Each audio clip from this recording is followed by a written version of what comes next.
Dun dun dun dun dun dun dun dun dun dun dun dun dun. Cool, cool. Right, so we are on the day 2. We can't get the body down because I failed. Can someone please remind me how to unlock more of those slots? Because I have some eternal things that I would like to eternalize.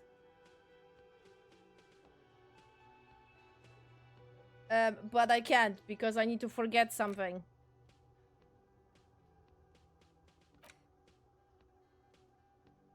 Which, I don't know. Should I?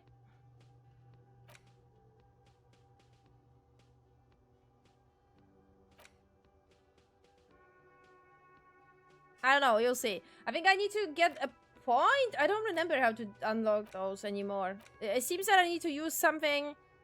skill points to forget as well. Fascinating. So the same thing that I used to level up.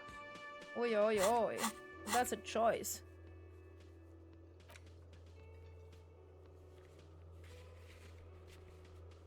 Right. So we can call Alice.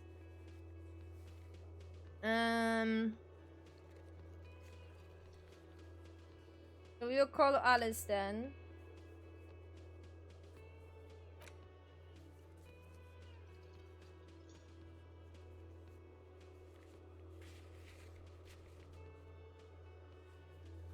Oh, we can ask him about the armor?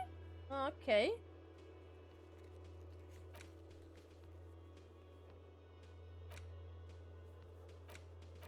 We still need to go past the gate anyways. We need 20 real every night as well. Which is fine, because I can sell bottles and I should be okay.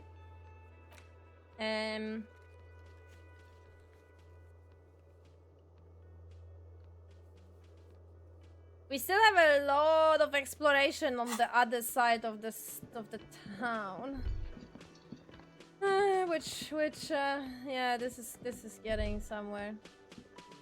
Just a moment. And there's no public phones nearby? The closest phone booth is down the coast. Sorry for the inconvenience, ma'am.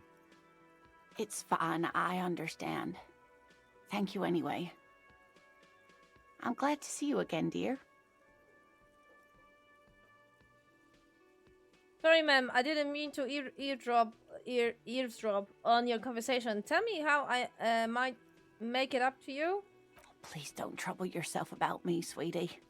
I was just hoping to make a call, but the Whirling's phone line isn't working. The union office probably has a phone, but I can't really get there. Or to the phone booth down the coast. And Gary's phone is dead too. What's wrong with the phone line? The manager was vague about it.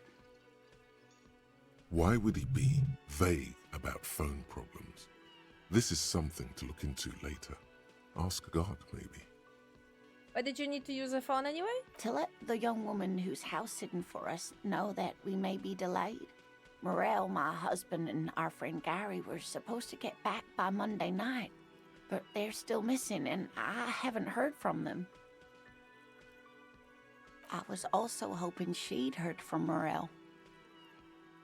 A little missing persons puzzle might just be the thing to take your mind off the hangover. You hear that? Someone's missing. There could be foul play afoot.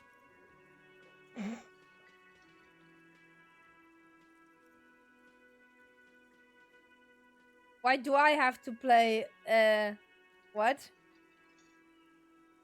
What was that word? I have no clue. To redeem yourself before the hoods of law. Rescue man. Now start asking questions like a real law enforcement official. Okay, I decipher it. I was like, why is that a big letter? Like what? We said it like a... Right, should have put it normally. Okay, I'll bite. Has your husband gone missing before? That's just it. This isn't like him at all. He always plans his expeditions so carefully. But you have more important things to worry about.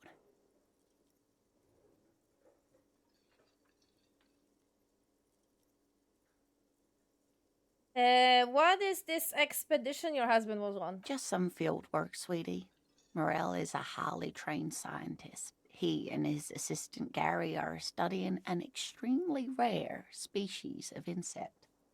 But they should have returned by now. They were just going down the coast across the water lock to set a few traps. He said they'd be back on Monday. What could be keeping them? Wait, who is the Gary person? Do you trust him? Oh, sweetie, it's nothing like that. Gary's as loyal as they come. I trust him with my husband's life any day. Why do I have a feeling Gary is a dog or something? Why are you not like... Okay. You mentioned traps. Could there be some problem with them? I doubt it, sweetie. The traps aren't big enough for humans to get caught in them. They're for the insect. Anyway. Do it. Find him. This will surely lead to a mystery with that extremely rare insect. Yes, please. Some science fiction is exactly what's needed right now. Spice up that vanilla murder investigation. Yeah, let's go. This sounds like a police business. I will help you find your husband. Are you sure we have time to go chasing after bug hunters just now? I did suggest we play it cool, but... Don't worry, don't worry.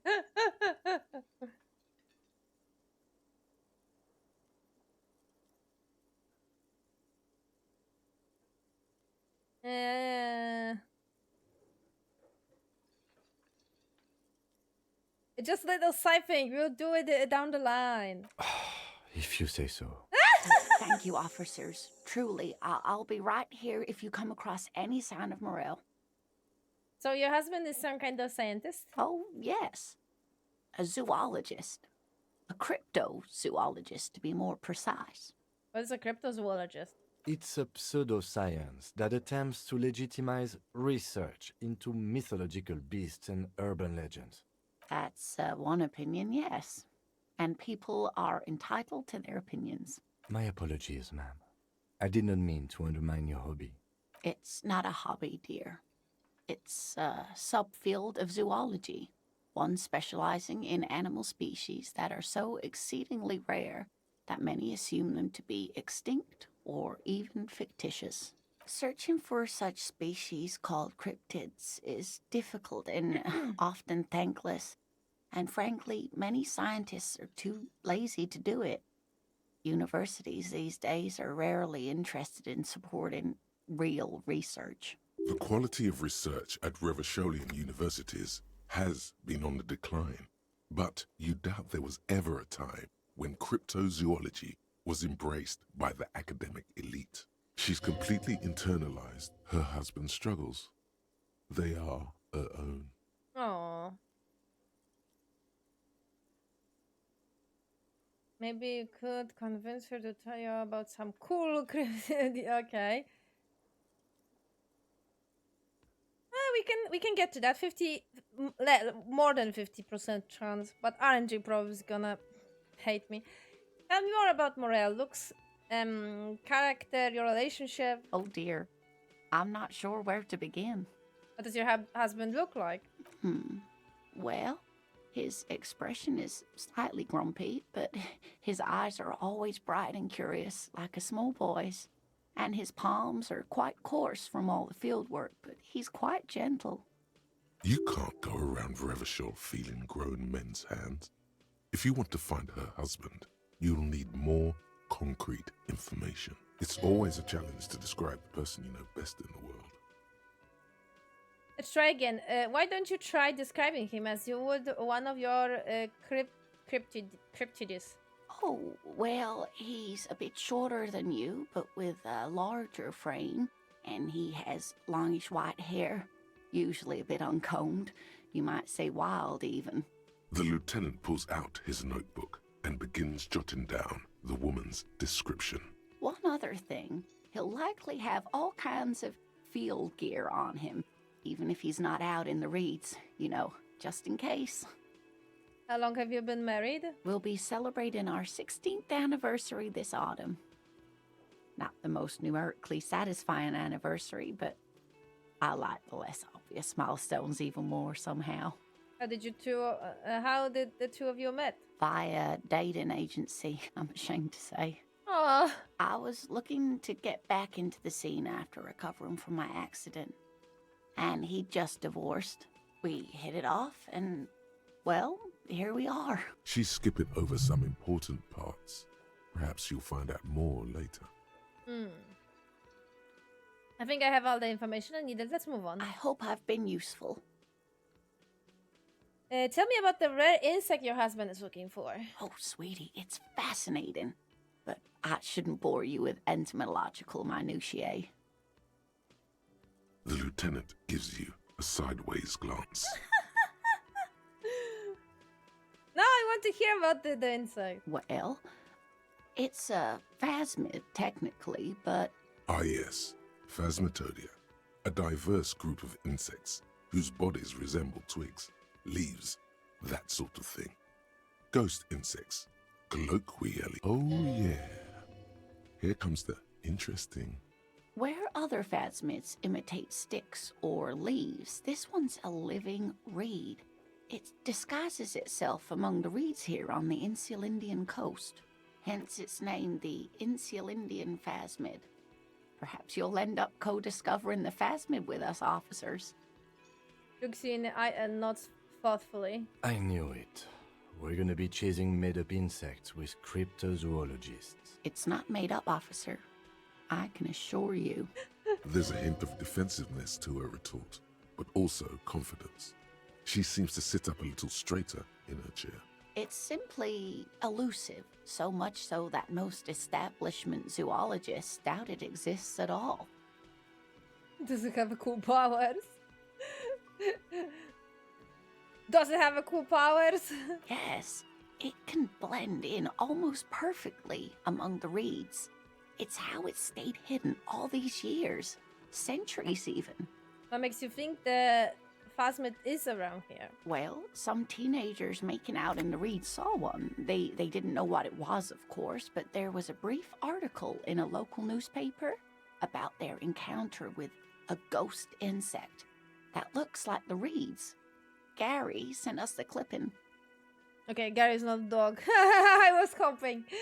So a newspaper clipping is all the evidence you have. Of course, most phasmid sightings turn out to be false alarms, but their description matched the Insulindian phasmid perfectly, and they didn't even know what they were looking at. So it is dangerous. Not at all. Why else would it hide itself so carefully? Is it valuable? Oh, I doubt it. No one gets into cryptozoology for the money, sweetie. Okay, what's so special about this stick bug then? Oh dear. I'm afraid I'm not explaining this very well. It is very special. Morel can explain it all much better. I wish you could hear him describe it. Then you'd understand, I'm sure. Maybe you could convince her to tell you about some cool cryptid. Okay, let's try. You're an enthusiastic idiot, but you're still an idiot. Sure.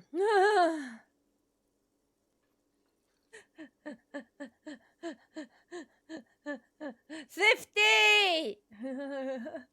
I want to know everything about cryptids, living cryptids, existing cryptids, merged cryptids, land cryptids, bring it on! We don't have time for Cryptozoology 101.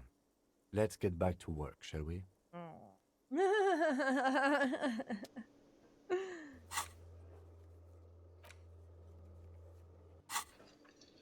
Alright. What's going on with the phones? Can I help you? Another thing. Great. I love those. So the phone line is dead? Yes, and the phone company is taking its sweet time sending someone to fix it. Losers.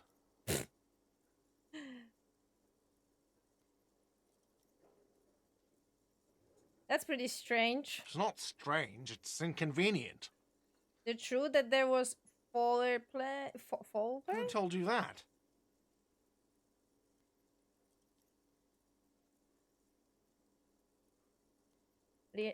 Lena. Fine, yeah. It looked like someone had messed with the wiring. It was shortly after the hanging, but I don't know if it's at all related. Plenty of arseholes around here who aren't murderers. If you do find out who cut the line, though, let me know so I can forward them the repair bill.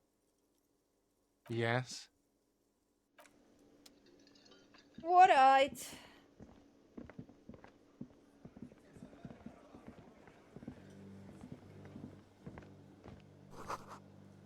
I still talk to... The man ponders his cooking utensils and gives you a little nod, acknowledging your presence. Can I still talk to gorący kubek? Do you know what's behind that door? He looks up at you, then looks away quickly, shrugging and muttering something to himself. Shrugging is an international sign for, no, I don't know what's behind that door. Fair enough. You can ask him when... Oh, okay, thank you. Okay, I'm not talking to the workers, at least not now. The theme on that pinball machine is a standard royalist theme, used on everything from pinball cabinets to full-flavor cigarettes. What are its hallmarks? Clinging to a picture book version of the past century, waiting for the king to come back and cast out all the profiteers and homosexuals. Basically, imagine a yellow plastic crown with a liquor brand emblazoned on it. Hey, what?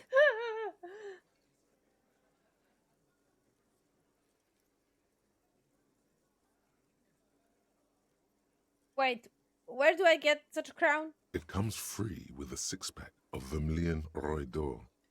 The words Roy d'Or are stamped into the crown's plastic. The idea of a king and a century gone is pretty fascinating. The sentiment is called anti-centennial nostalgia, pining for a time before the turn of the century. It's common even now, after 50 years.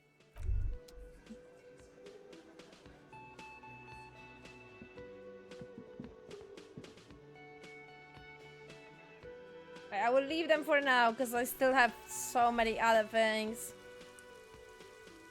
Later. Right. Call Lena. No, Lena. Whatever her name is. Inside, you see a set of steering levers, a radio microphone, a pull-out toolbox, and... This is Precinct 57. How may I assist you? Have you heard back from the ICP about the serial number? Yes. The armor was produced by Fairweather in their facilities in Bétancourt, sur la Clé in 42. It was part of a special order for Corps de Pharmacie, a security firm contracted to protect the interests of Oranese pharmaceutical companies in the Semenine conflict. So, it seems the armor went to Semenine. That's where the paper trail ends, though. Even the firm has proven difficult to track. Corps de Pharmacie has been renamed several times over in the years since the armor was issued. Do you know what it's called now? The most recently registered firm that the ICP has been able to connect to the CDP is a military contractor called Trinell, and the one before it was Downwell. I think they might be the same contractor. A suit of armor like this would have been manufactured with a particular person's physique in mind. You should ask for whom this suit was fitted.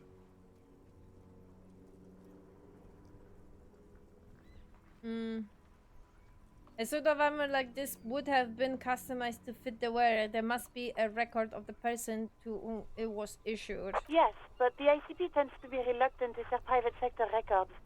I could try to talk them into it, though. This is a fun challenge for her, an opportunity to contribute beyond doing her job by rote. She'll gladly put in the extra effort for Team RCM.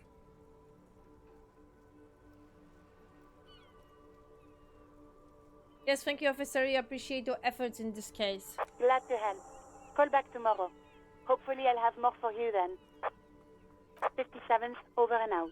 In the cabin, you... Okay. Thank you, thank you. For tomorrow, call us back in a day for info. Okay. Right. That's later. I don't want that. I don't want to do that.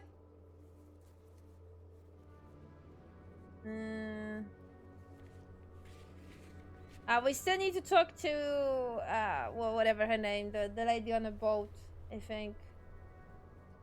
do like all the dialogues with her.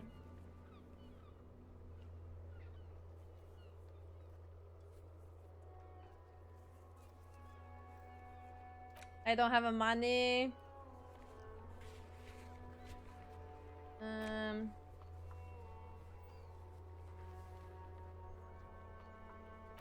Yeah.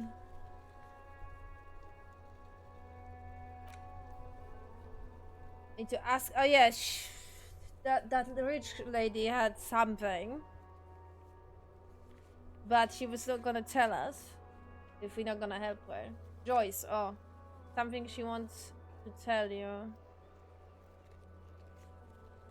Do her a favor, yeah. Whatever the case, you need to know what she knows. Track down your badge. Find money for the rent. Investigate. Report back to. First say the okay. Come on, buildings on the plaza is cursed. Wait, I didn't? I thought I did. Did I reload and I don't remember? Because I did something stupid?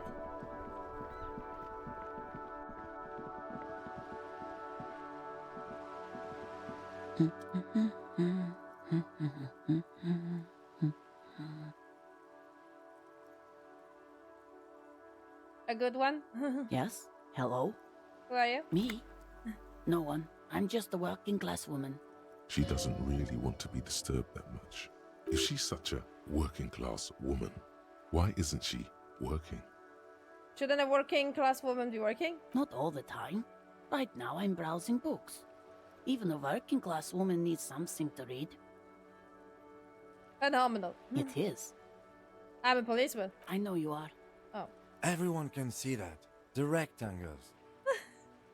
Ah, right, you're right, you're right.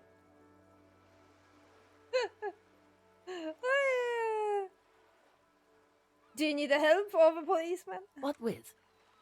This citizen thinks she can do without your assistance. Don't buy it. They all need help. Maybe your husband is missing? My husband? No, he's not. So where could he be? I don't know. At home now? Out drinking with his friends? Working? Where is this going, officer? I don't know. So what I'm hearing is you don't really know where your husband is. Yes, but I don't really need to know where my husband is. Not all the time. Wouldn't you like to? No.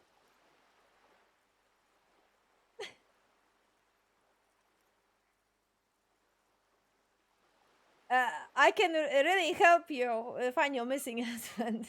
Why are we still talking about this? I haven't lost my husband. She has, though. The husband is totally lost. You should tell her that it's okay. It's okay. What?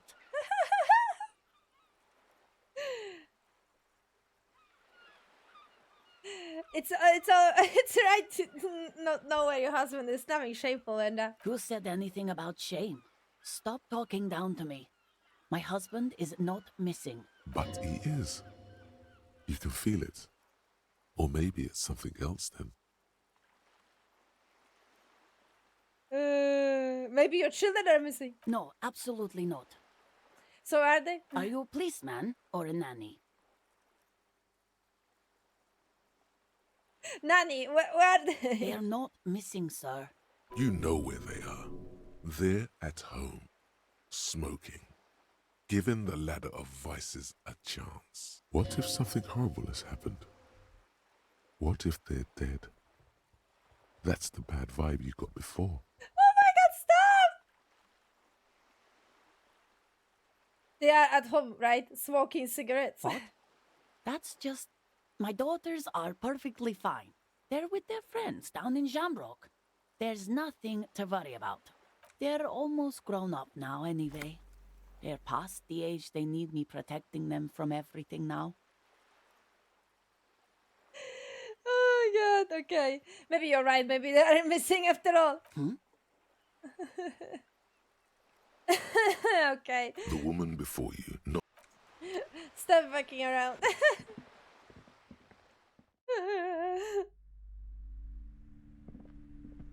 You're alive and well. Don't keep me waiting now. What's in there? In that dark sarcophagus? The dark sarcophagus. Yes. How was it?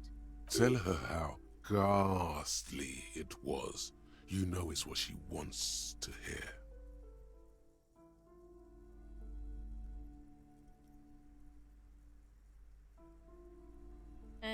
It was a chance of failed businesses unleashing life energy from its bookstore.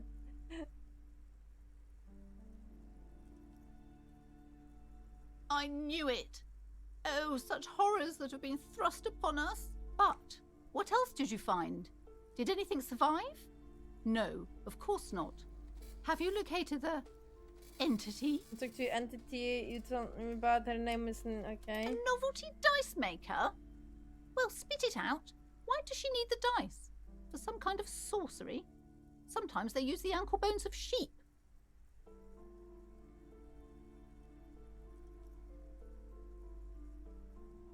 No, ma'am, I have felt that her aura. She's not the one to blame for this curse. I don't understand.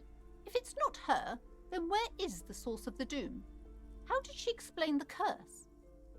The narrative she's built herself, it does need tearing down. Just don't say you don't have any answer yet. I do. The uncertainty is killing her. To hell with it.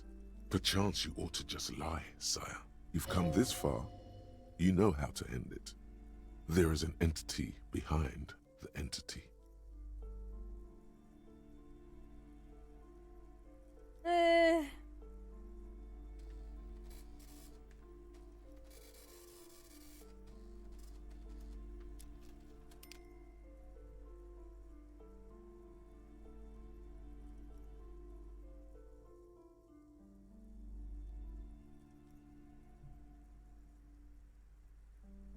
I don't have an answer yet. There are still leads to be followed, like this strange radio computer thing. You're telling me that you went in there and didn't find out anything about the curse? Of course. I should have known better than to put my hopes on a man like you. You're no Simonese ghost whisperer. You're an alcoholic. The investigation's over. I don't want you going in there anymore. You're only angering the psychic weather in here. Now, if you're not going to buy anything... Wow. Total psychic collapse between you two right now. There was never any other way this could have gone. She's just too far gone into her own mind. I am sorry we had to disappoint you, ma'am. Can you... Right, we already did that, actually. I don't know why I reloaded, though. I don't remember. Right, I want to unlock.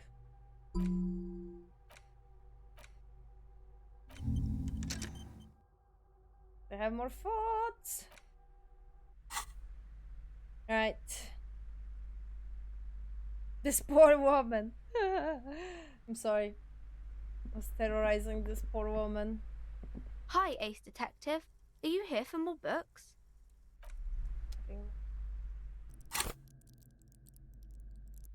No more leveling up. I use my skill.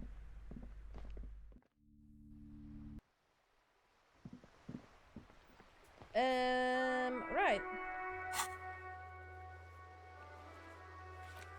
Find the way into the secret passage. Keep searching. Okay, victims tattoo.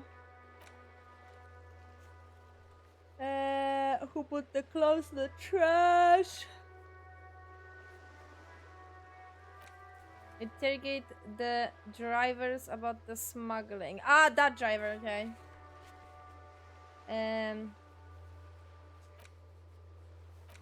Rest of the armor. Oh, we still need to go there.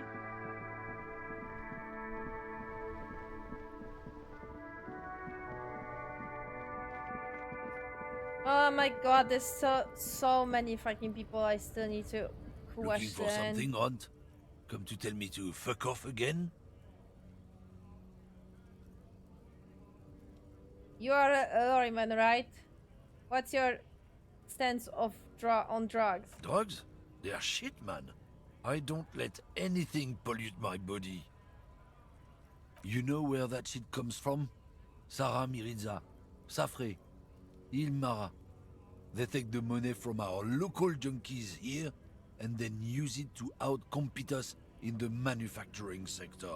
They know they can't beat us in a fair fight, so they have to get us to weaken ourselves somehow. It's racial sabotage, racial economic sabotage. So I take it you are not smuggling drugs out of the Martinez. Not in, not out. I'll never betray the purity of my tribe. So you're telling us that you don't know anything about drug smuggling through Terminal B? I don't know shit. And if I did, I wouldn't tell you. Why are you still hanging around here? Most of the other lorrymen have left. What do you think? I can't leave the lorry unguarded. Stuff's been getting looted lately. It's those little kips sneaking on at night. If they touch my stuff, the bosses will be on my ass like ass cancer. There was a bunch of spilled boxes in the back of a big lorry nearby. I did see one lorry with the trailer doors open on the way here. You know what happened? Yeah, I knew that guy. He was an honest driver who loved his country. We were having a good debate about genetics at the Wheeling in Rags when some kip boys smashed his lock and took damn near everything. Lost his fucking job over it. Since he left, I haven't had anyone to talk to. Bad for him, I guess. It's a fucking travesty is what it is. If it's not you, then who is running drugs through Terminal B? Isn't it obvious? Fucking Sealang, that beady-eyed South Samaran. His little side business is a scam. I wouldn't be surprised if he was peddling drugs as well. Who is that? He's a Samaran guy who likes to pretend he's some kind of businessman. Really, he's just selling his employer stuff. Stuff he stole after he broke the seals on his Humanox lorry. Where do I find him? Just follow the smell. It smells like apricot and oil when you're nearby. Yes, yes. Where is he? Looks like I offended your partner there. Too bad. Sealang's usually a little bit south of here, near the canal. You can't miss him. Just watch yourselves. His tribe are natural liars. It's in their blood. He's your man, all right? 100%. I wouldn't be so sure about it. Not until we've heard what Sealang himself has to say. Guess we need to pay Sealang a visit then. Guess so. Why are we not questioning that he's lying? I have a feeling he is. The tear machine stands and your bottles clunk. Only 80. That's sad.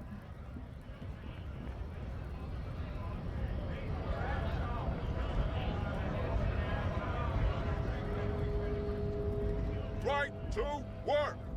Right to work! Shame on you! Who was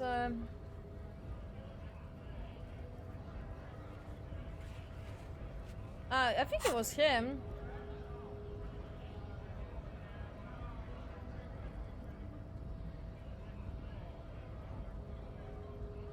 No, is it the guy on the top? Who are we referring to as a joyful, in quotes?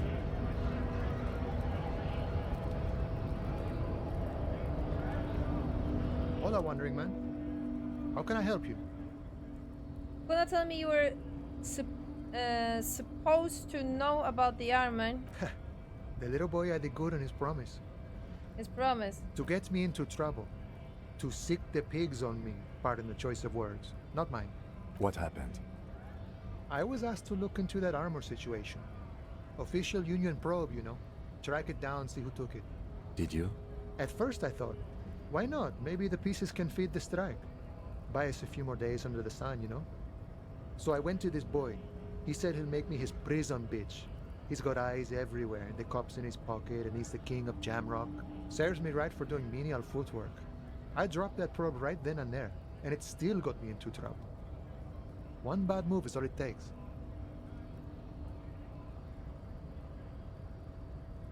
To probe into the armor, what did you learn? I learned that people don't want to talk to a drunk union man about some armor. What else? Not much. Technical stuff mostly. That was the interesting part. What sort of technical stuff? I did some research into this armadura.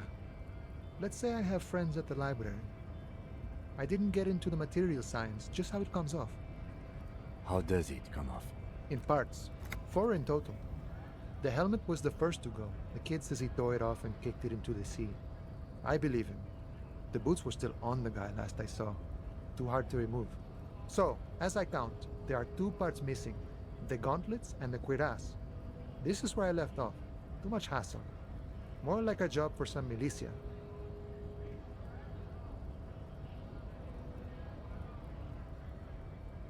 Four pieces, helmets, gauntlets, boots. What about the leggings? Oh, they're just gone. They don't exist anymore, if they ever did at all.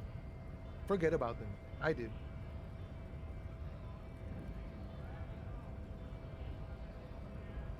I'm going to find one piece of it.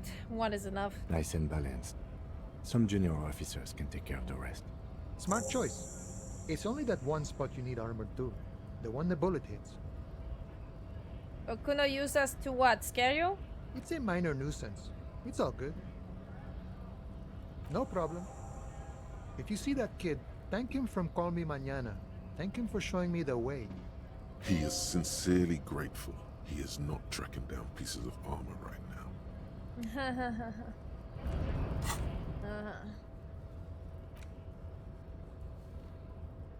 Find a... Okay, locate one piece.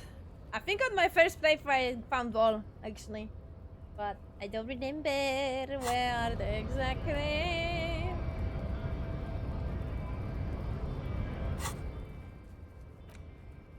Okay, so... What else? That's overtime. I don't feel like it.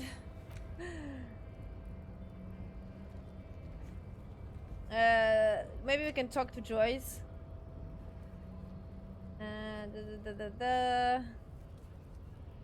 We need money for that. I don't know where to find that, but I will look. Someday, maybe. Who knows?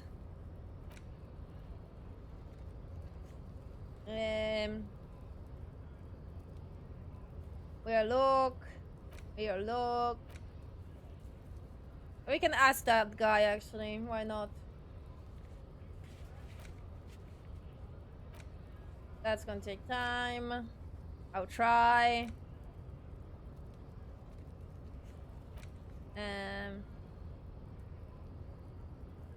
We'll try. We need to return to Kuno. Okay. Still, I need to talk to that other guy. A Stars Ryko, one of the finest Zhimsk-made motor carriages ever. An oldie, but a goldie. Goldie. Who drives those? Not many people outside of Grad. And Revachol West too, it appears. Okay, check this out. A Stash Ryko KK2. That's a classic model. Never thought I'd see another one repainted after what happened last time.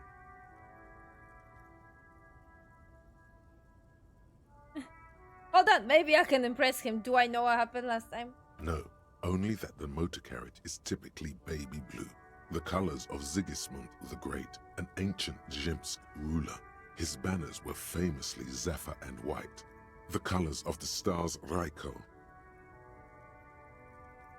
Let me guess what happened last time, Kim. Blue and white are the colors of Zimisk.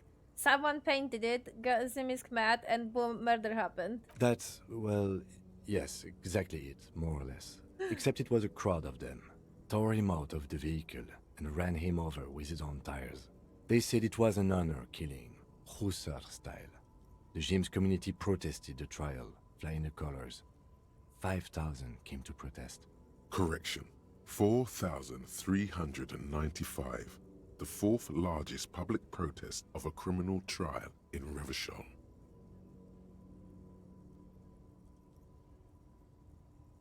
Hate to correct you, Kim, but only 1,395 people were on that protest. Is that so, officer? I'll take you at your word. What the sentence to kill the killers to? 4 years for murder in Reunion. The perps were remorseful. Their sorry knocked 8 years off the sentence. That's the system. The prisons in the greater Revachol Industrial Harbor are already full. Prisoners are expensive to maintain. The longer the sentence, the larger the cost. What are the Zimis community? People we are paid to protect. Let's leave it at that. Kim, could our hangman have been the driver of this car? Could it be another Stajrajko murder?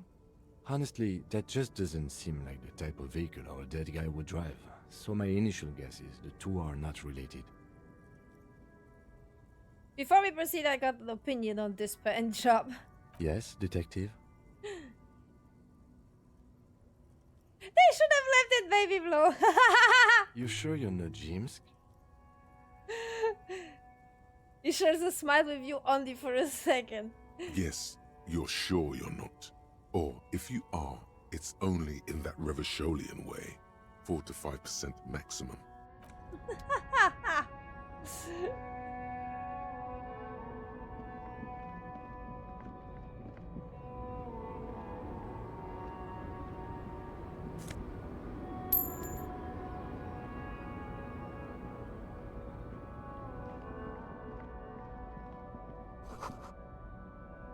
Stealing.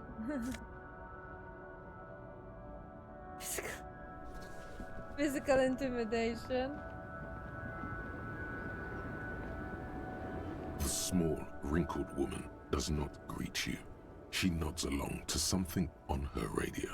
A photograph is clutched in her hands, and there is a warm smile on her face. The photo, an ambrotype from the turn of the century, as golden as her smile. It's the warmth of a winter night's fire. Maybe she could give you comfort and shelter, some cigarettes and food money. Maybe she's your... Grandma? Nothing. Her smile just keeps widening. Her hair is gray like lead. Snap your fingers in front of her face. If you want her attention, you may need to be more forceful. Where am I? Who are you?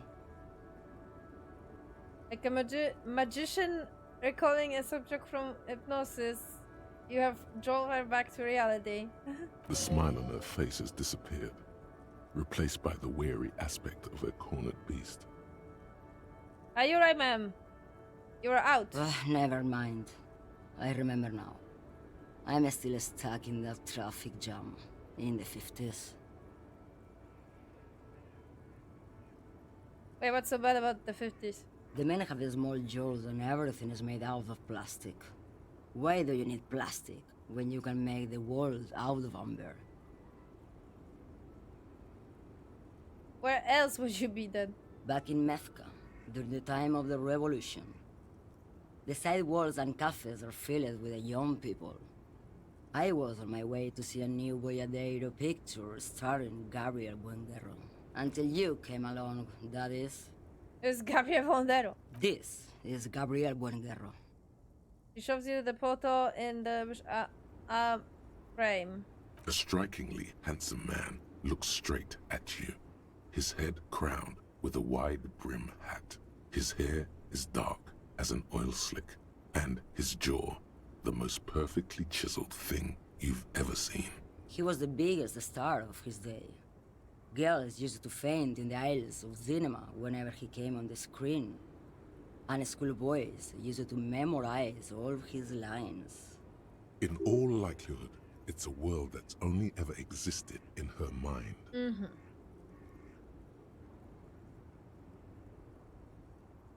Sorry to interrupt your dreaming, ma'am. I wasn't dreaming. I was there, Loman.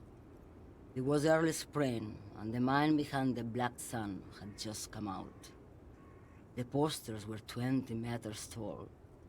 Everything was golden. Her eyes narrow and she appears to take your measure. While you, measure? people, were tearing each other apart over your petty little revolution. In Methk, it was a golden age. The Republic of Mesk is a massive confederation on the Isola of Muindi, the world's largest state by territory. It's a petro-state, a constitutional monarchy, and, as of recently, an outcast due to its tilt to the far right. Why not, Harife? It's not like I have anything better to do in this hellhole. She goes back against the railing of her motor lorry. Behind her, mountains of memorabilia, photos, and nickel lines the dashboard. There's something off about this woman. Tell her to show you the soles of her boots. Maybe she was at the hanging somehow. Ah! Show me the soles of your boots. Now what do you want with an old woman's boots, Sheriff? It's for important police business, ma'am. I'm starting to think you should let me get back to Gabriel Buenguerro. You are no Gabriel. She's wearing sturdy worker's boots made of black leather. Buckles run across. The sole is also made of leather. Just before Gabriel, it was the coronation of Franco Negro. Now, there was a real man. Moreover, the boots were size 37. Tiny. There are too many discrepancies in all this. Another discrepancy, although not boot-related, is the coronation of His Innocence Franco Negro, which happened 500 years ago.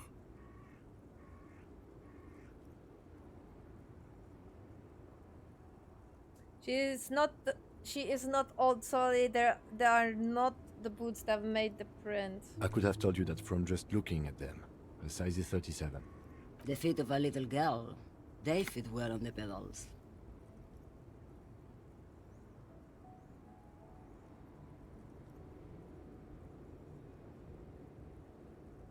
I don't know if it's worth it to talk to her, to be honest, because we are not going anywhere. Yes, go. Well, maybe we'll be back. Alright, where's that guy? I think it's like down here somewhere. Oh! Oh, I can go like this. Oh, wow.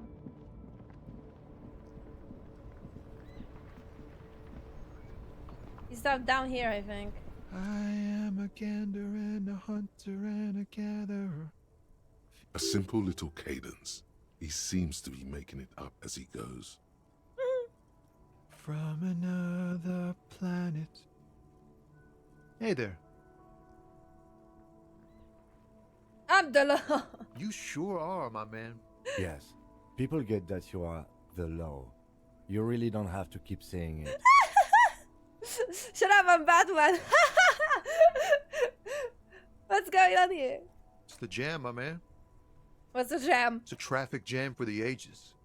Harbor gates up the street are shut tight. No explanation given. Workers on strike, scabs agitating, an all-around clusterfuck. Meanwhile, we're all stuck here in long-haul limbo for days upon days upon days. Limbo, huh? Upon days. It is actually limbo. Limbo, huh? That's where I am. Yeah, exactly. It's official. He too agrees. This is the antechamber of the afterlife. So how long have you been here? Feels like forever. Like I was born on this here roundabout and this was all I ever knew. Just me and the metal and the tires, the oil and the fumes of mazout.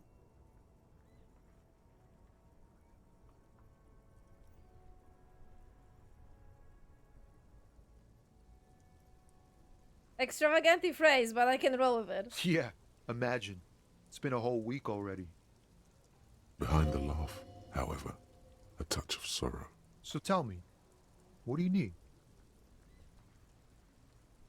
Can to spare some change for a working stiff? Huh? Oh. No, I ain't got any money. They don't want to pay for unfinished work. They hope. The bosses, man. Makes sense. First work, then pay.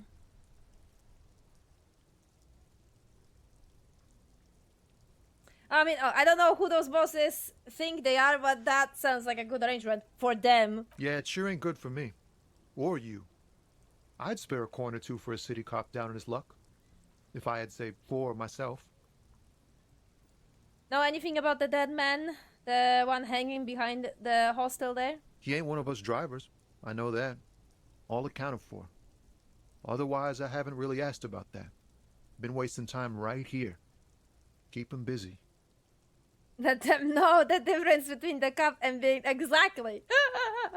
I'm the law. I'm the danger. I am disco cop. It's easy to see he's telling the truth. He's kept his nose out of the dark stuff. Busy with what? Analyzing the fundamental structural and psychological conditions of being stranded in the midst of a sea of motor lorries and their sad, despondent chauffeurs. I actually relate to that. And your conclusion? A sense of surprise there ain't more bodies hanging from more trees. Tell me more about this strike. It's like whatever's going on over at the docks. Workers got a blockade set up, making demands, no way in or out. What's the union demanding? Some pretty wild stuff, I hear. Like a giant new power crane in half the company? I forget what exactly. Good on them, I guess. I've heard talk there's a company rep in town, too. Like a strike negotiator type. They'd know what's up. Precise demands and so on. What do you think the company wants? They want to keep that money flowing in, my man. Ka-ching. He doesn't blame them, but he's not on their side. That's for sure. Anything else I should know? Anything else? Yeah, this ain't really my area of expertise. I just do my job and get paid. I have things to do and places to be.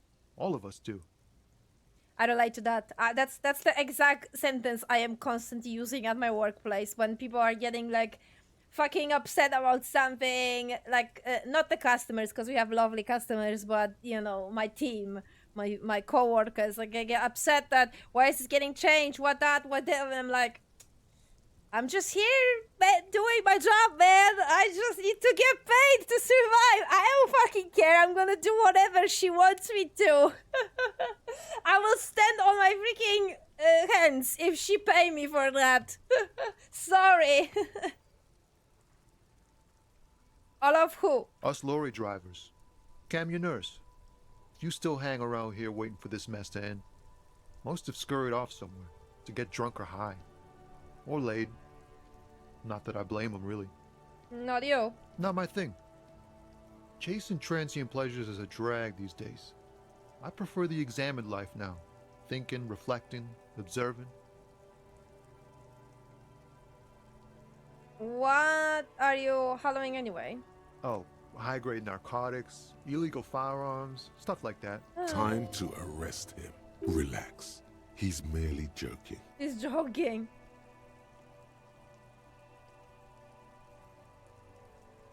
Wicked! I always want a friend in Underworld. Ha! No, I'm joking, my man.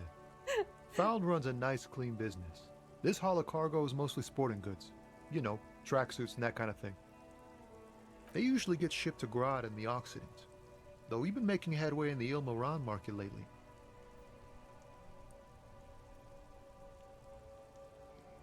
That's your machine behind you? This rockin' beauty. Sure is. Like a rash you can't get rid of. You interested in heavy-duty cargo machinery?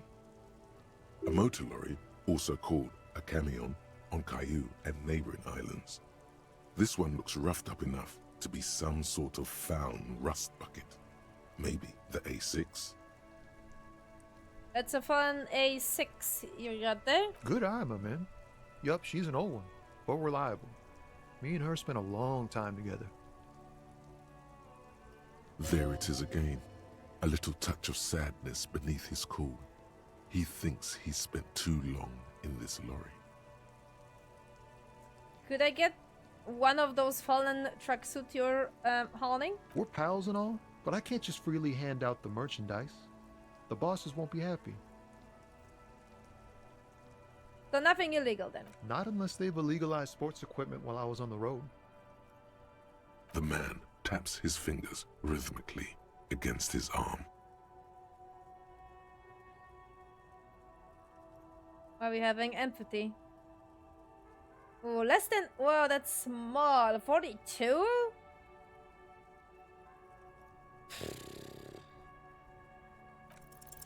Ease into it. Don't go too far. This seems like a personal matter. Hey, Tommy, spill the beans. What's troubling you? You really are the law, aren't you? I get that being bluntly observant and inquisitive comes with the territory, but it certainly doesn't help with your conversational skills, does it? That all the beans you got, Tommy? Damn, it really is hard to talk, man to man. God damn it! Don't be a stranger. Been considering that my empathy is so high, are you fucking kidding me?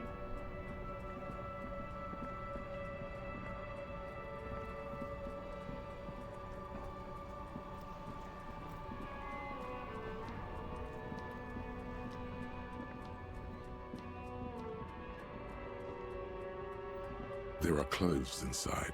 Cheap second-hand clothes, smelling of strangers' body odors. Don't be shy. These are premium class clothes. Good quality fabrics, best retro design. Save the economy with your style, officer. Save the economy? That sounds off. Save the economy? What are you talking about? Haven't you heard, officer? We've got to be economically conscious. Recycle your cash, keep it in circulation. Don't buy new things. Buy eco. Thanks for the advice. I will try to be more economically, economically concluse. Very cool. The economy thanks you, officer. Those are stuff that I can. Economical, but also trendy. Look first hand, buy second hand. Keep the economy moving.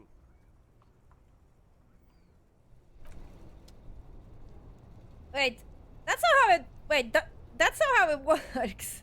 You keep coming back. That's good, officer. Keep browsing those clothes, keep saving that economy. You see two lowly, defeated speakers, thralls, slaves basically, perched atop them like conquerors surveying the land.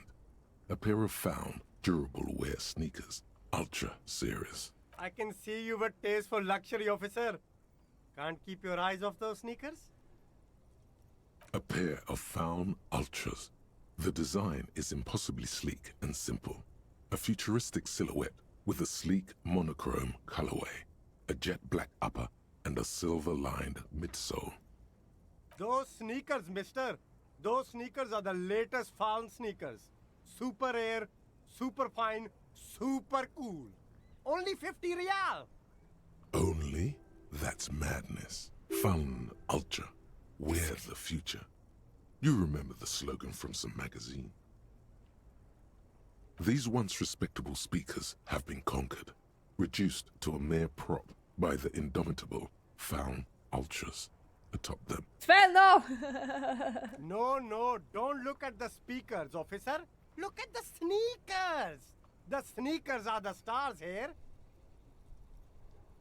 But I already look at the sneakers. Then look at them again. These are the premium lifestyle sneakers, officer. The best on the market. And I just buy the sad Sumerian speakers. No way, officer. These aren't for sale. They're bad speakers. Low-fi socialist junk. That's why I want them. I think I might be a low social junk myself. No, officer. You're a high-class policeman who accepts nothing less than the best.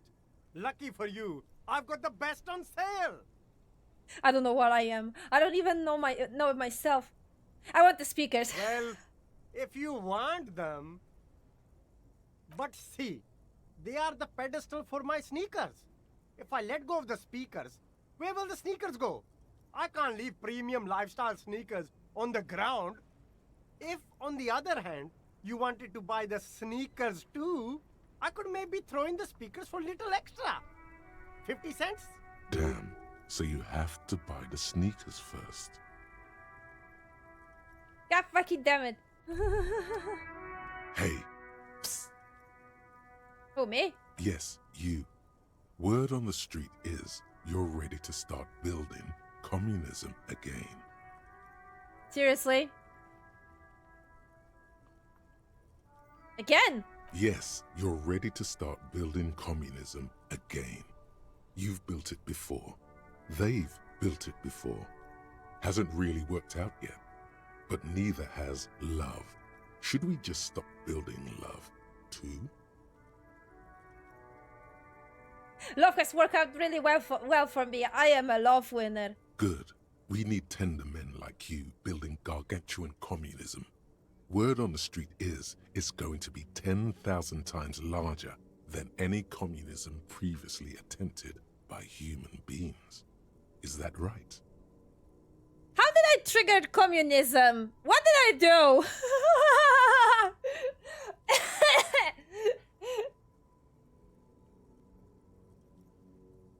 How come there is word on the street? You keep saying things like, down with the bourgeoisie, eat the rich, sodomize the landowners, impale all people who have more than 25 real in their pocket, literally murder all human beings regardless of their political beliefs.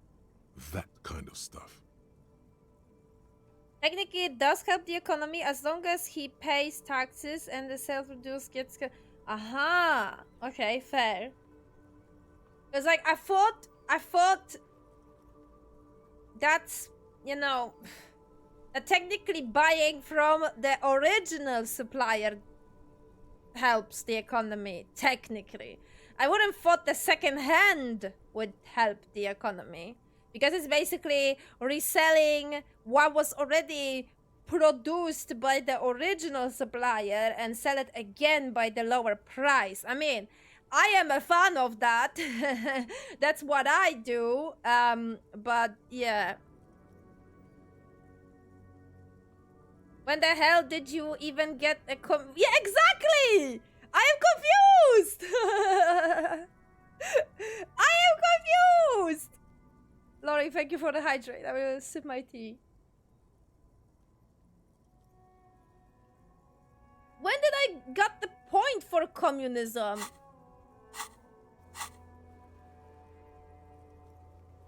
I didn't even got more. I still have 4. I got 1 for moralist. 1 for fascist. Oh, lovely.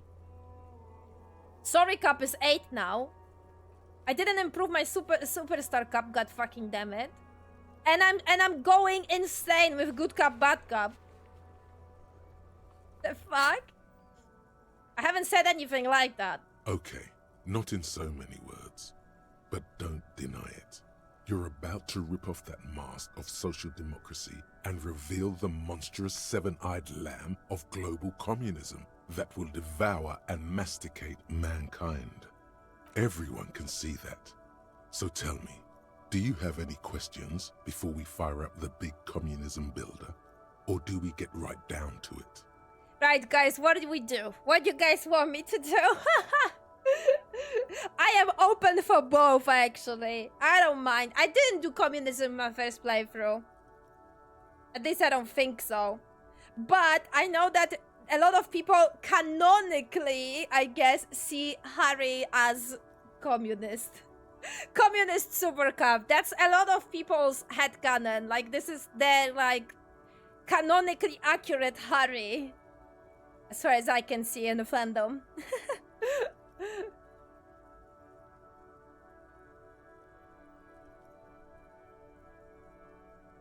But if I... Wait a minute, but I don't have a thought slot anyway, so I'm gonna have to level up, unlock another thought slot, and then flip a coin.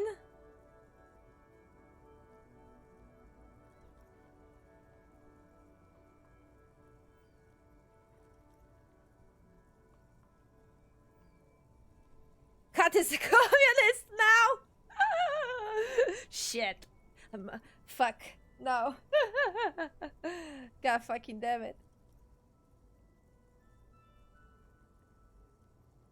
I am reliving my mom's youth.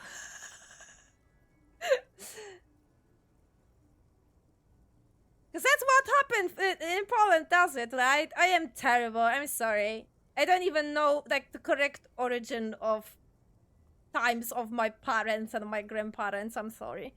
I'm terrible. Should educate myself. But wasn't that right? There was a communism. Quite intensive communism in Poland for a very long time. And that was And it was it socialism? I'm trying to remember. That's why we were like admiring and basically putting America in such a like a pedestal, because America didn't have that. As far as I remember, like like America was like this, like, oh my god, you know, dreamland, man, dreamland.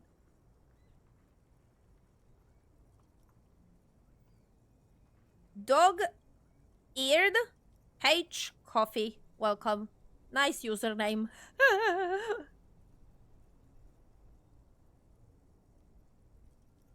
Yes, it happened in Poland, yes. Yeah, so that was, okay, so that was communism. I don't know, you know what I remember about the mostly about the stories of my mom, like, you know, you have the whole, like, line to grocery store, and there's no money, there's just those, like coupon things that you exchange for different things.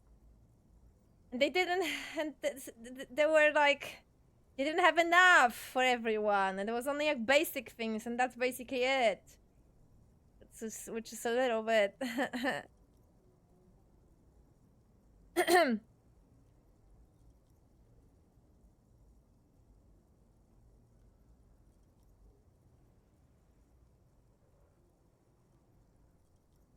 America was a symbol of something not as awful as the conditions. Yeah.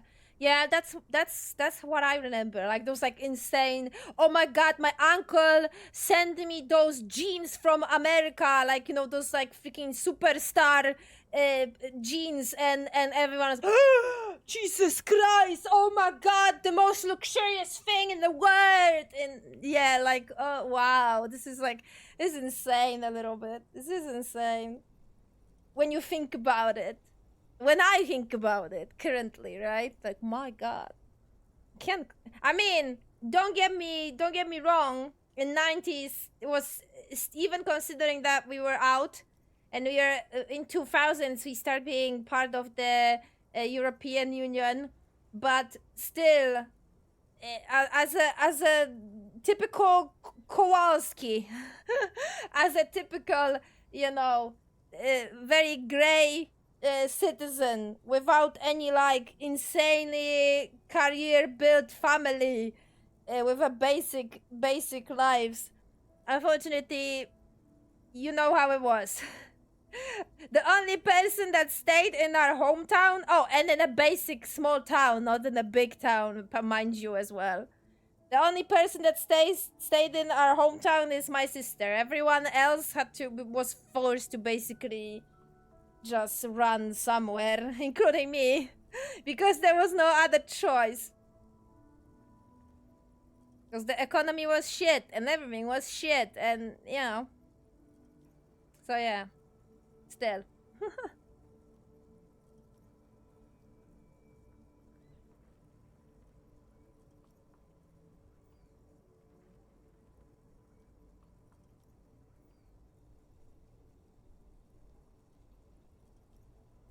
Your mother lived through it. Yeah. Okay, so I actually remember correctly. I don't know why. Sometimes I'm like, when I'm bringing out those political things, I'm like, am I mixing them up? Am I like saying different? That's not. that am I like, you know, saying stupid shit?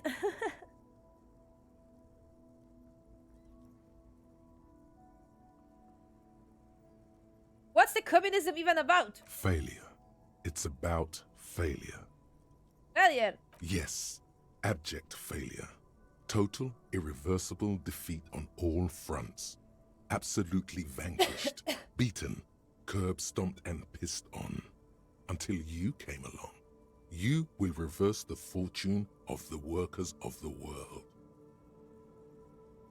You alone, against every living thing, against every human alive. 800 trillion real in the hands of an impossibly well-organized ruling class. Towering city blocks of bankmen who have the ears of prime ministers. Million-headed armies of nations and the love of your own mother. You against the atom, the charm and the spin, where the whole world failed. Matter failed to bend to human will. Human will failed to get out of bed and tie its laces. You alone, single-handedly, will rebuild the dreams of the working class. You are the last communist. Now get to work, comrade. And wasn't there like it's very hard to leave your country as well, and if you betray a country, this is like the most freaking like crime against everything, and what isn't that? Am I like again mixing something up? I felt shivers down my spine. Can you imagine? And when you talk shit about the government, you disappear magically.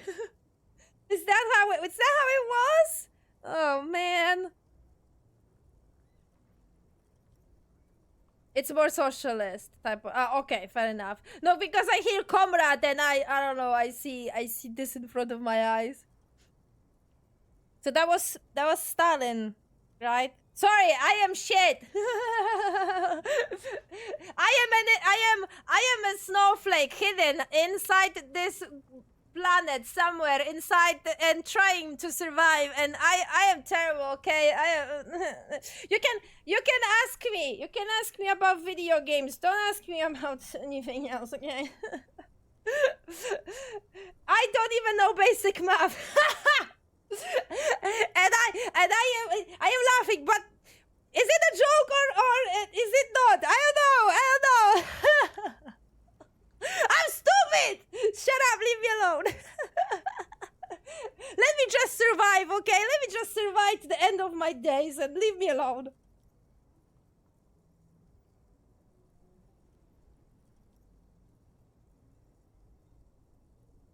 And even then, you still can only travel to the east. Ah, fair.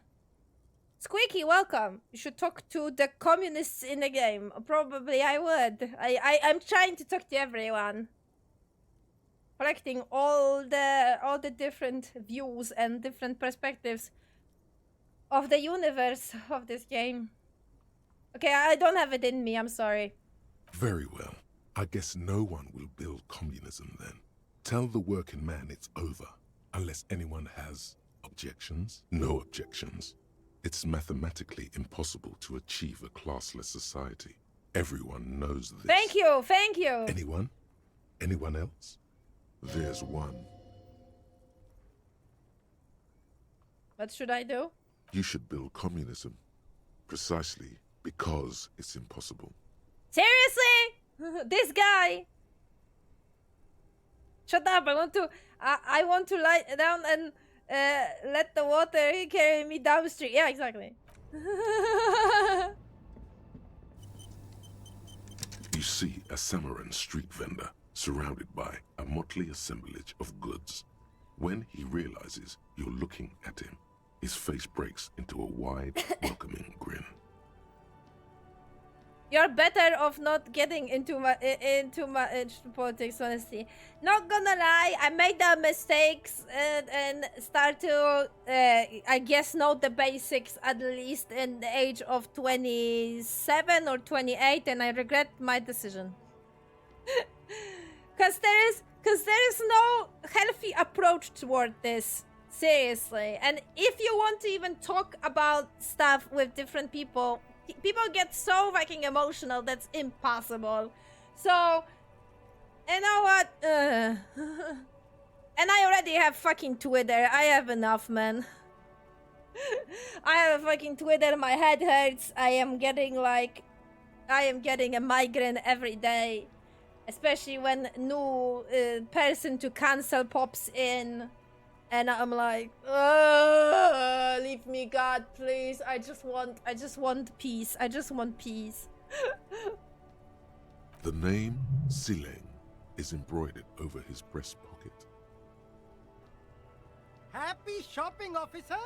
Everything's cool here. What's so cool? Everything's cool. The goods are cool. The customers are cool. The place is cool. And one more thing, officer.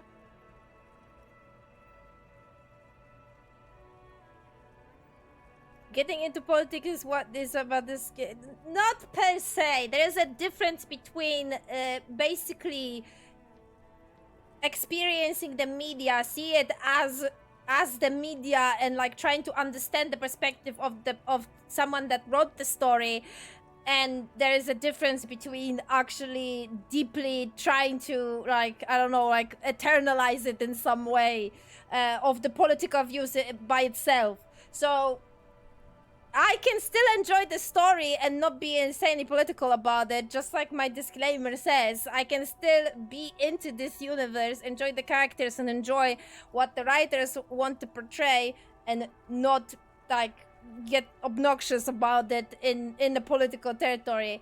And trust me, I played games that were so fucking political that my fucking head was like, oh my god, shut the fuck up, seriously, just shut up. You are so on one side of the road constantly. Can you not? This I think has a good balance of it, and it shows different ways, not only one. I mean, just like Gray said, are they very communist like in the story? I never realized it in my first playthrough. I didn't saw it that way, to be honest, but maybe because I was focused on completely different things in the story per se. Because for me, the story is, I am more focused on the RPG aspect of the game and the roleplay itself and the detective story. I am not like, you know, I don't get triggered when they start the political topics, but at the same time I don't feel like they are forcing me to see this in this one view particular and that's about it. Like, I don't see that the political plot point is not like basically smack in my face and be like, believe that now. This is the truth. Illuminati, everyone wants to kill us. Like, one game that we played, oh my fucking god, I love the developers and I love their games, but that one fucking game, I thought I'm gonna freaking stab myself, seriously. It was so painful. What was it? That witch game? I already forgot. But oh my god, if it wasn't for one of the main characters, I think I would drop this fucking game because I got so pissed. The basically a feeling that I got from that story was, this is a fucking constitution. There you go. Fuck with it now. Read it. Go now. You need to believe those beliefs now. Oh my god, can you not, please? So there is a graceful way of doing it, and there is not a graceful way of doing it. You're very cool. Bang, bang, bang, bang. Really? You think I'm cool? Oh, yes. You got style. You got personal style. You know what you like. You like premium menswear. Look around and browse. Everything looks cool on a guy like you. Take your time. Don't be distracted by the flattery and funny man act. Exactly. Questions.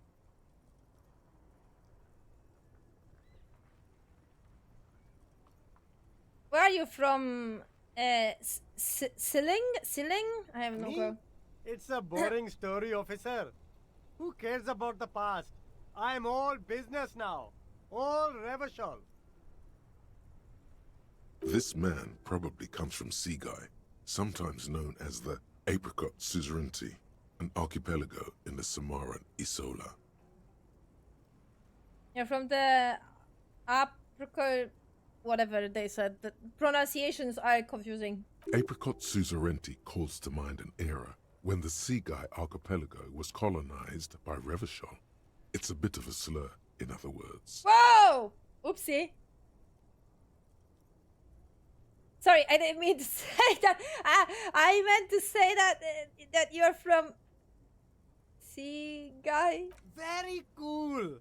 I admire your awareness of our intertwined histories.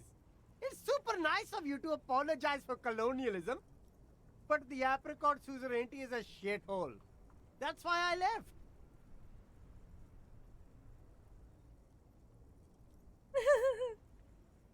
Right, but isn't it only a shithole because of Ravicol? If you say so, officer. I don't worry too much about politics. I'm an entrepreneur, you know. Whatever's good for business is good for me. I feel this, man. The writers are self-declined communists. They are more aware of its problems than Western ones tend to be, though. Okay, so at least they are not like, you know, making it this heavenly solution that is like one and only correct one. They see the flaws, which I can respect.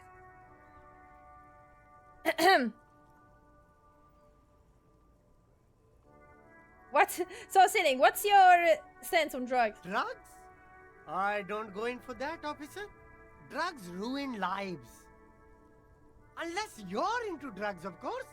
In which case, drugs are excellent. Mwah!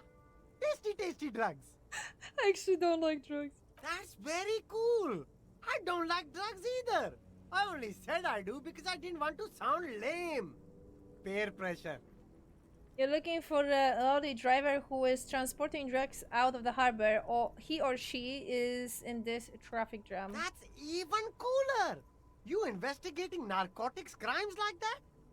But I am not a lorry driver. I'm just a street vendor. I don't know anything about that. A blatant lie, sire. Yet he tells it with such conviction. We'd believe him if we didn't know better. But you are a lorry man, and not a driver has identified you and your lorry. Who said that? It's the fat racist, right? Yeah, seriously, we I bet believe it's him. He has an agenda against me because I'm an immigrant who works harder than he does. He's a hater. So you admit you're a lorry driver? No, I just said I work harder and he's an asshole. I'm okay. Maybe I'm a lorry driver too. A little. But that's not the most important thing about me. That's my day job. This is my dream. So you forgot to tell me. Exactly. It's such a small part of my life. It's in the rear view mirror now. I'm climbing out of that hole with ingenuity.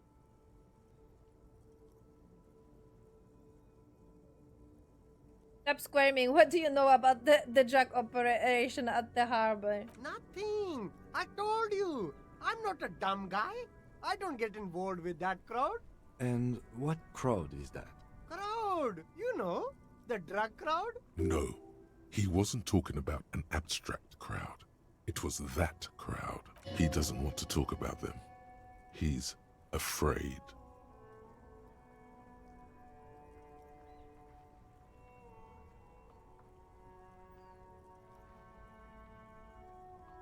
Who are you afraid of, Sitting? Look, there's bad people doing bad things here. That's all I know. Please don't get me into this mess. I've spent 15 years working my way up. Here we go. There's a tiny bit of truth on the table. Zoom in on it.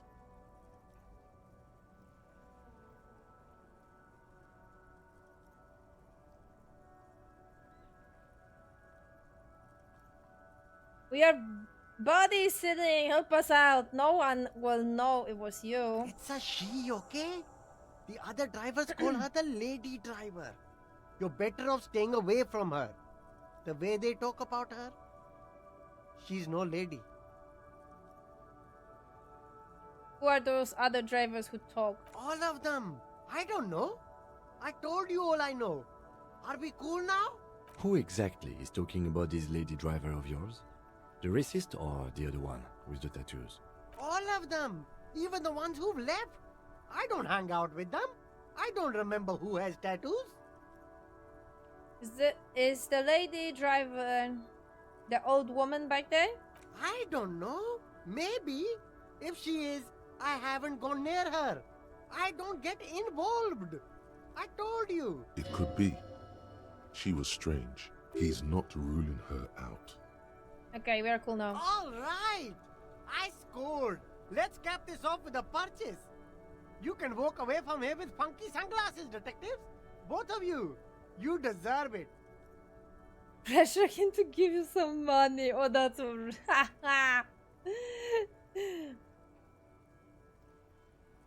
He's very flexible. Yeah, exactly.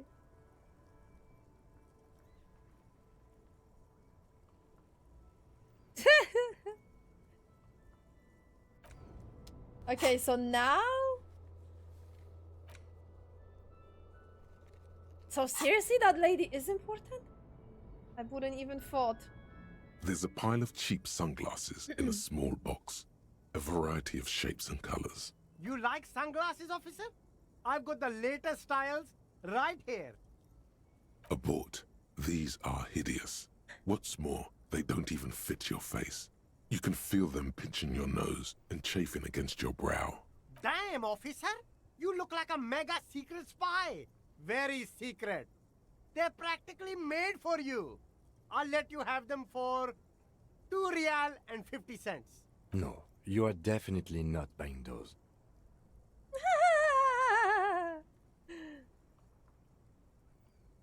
The lieutenant just removes the glasses from your face.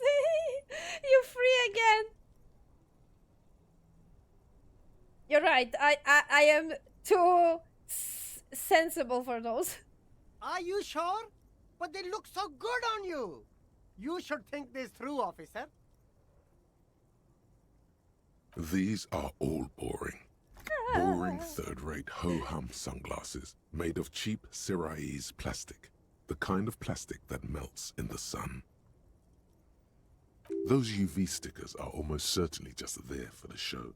If anything, these lenses probably direct more UV light into your pupils. A UV magnifier. These are all first-rate sunglasses.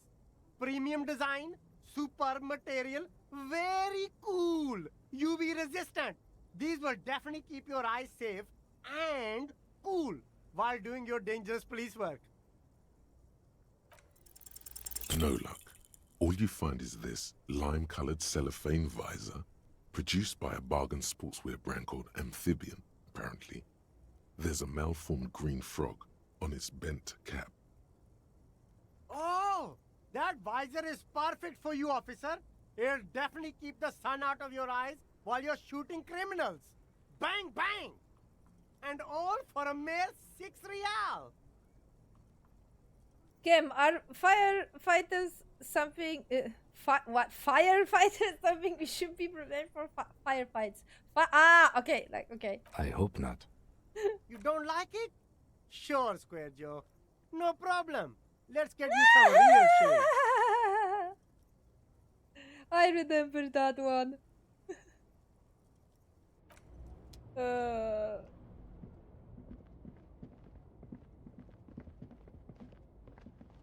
Anything here? I don't see. Oh god. Well, that part with the glasses was funny though.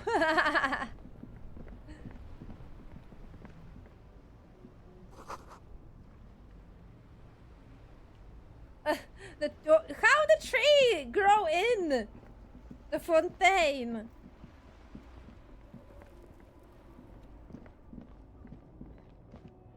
No, you're definitely not buying those. You can't tell me what to do! The woman is still hunched over the railing. Huh? What is it? What do you want?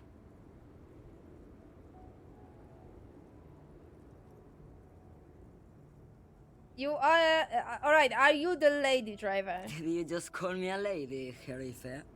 She clearly doesn't think she's a lady. Don't repeat it.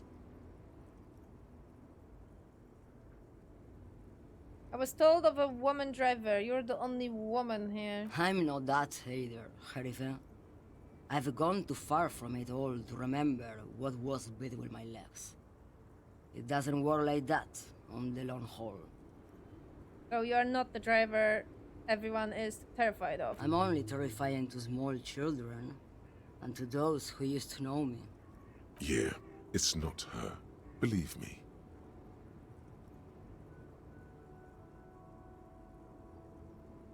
Then who is the female driver I was told of? How should I know? Do I look like I spend a lot of time with the other communers sniffing around when I have my movies to go to? Why are you scary to the people who used to know you? Because they can no longer recognize the person I once was. Because you're so high constantly. You sent long haul, that's... The big ones, the trucks. There's no women and men there, it's all just... In the middle of this town, there's a ghostly motorway. It takes all the people where they want to stay. In the background, a quiet song seeps from her cabin into the air. You don't hear any vocals. Oh, Sim. Something in her is pulling towards some unknown rest state. She twitches, like a sleep kick.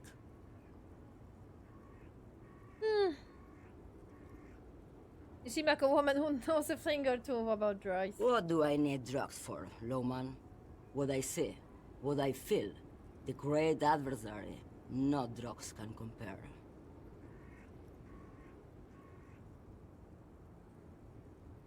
The adversary? Yes. There is a protagonista and an adversario. I am on the side of the adversary. There's no coming back from that hole. Those epithets are familiar somehow. The great adversary, the great unrest. Where could I get my hands on the experience like that? If you don't know, Maybe if she thought you're corrupt.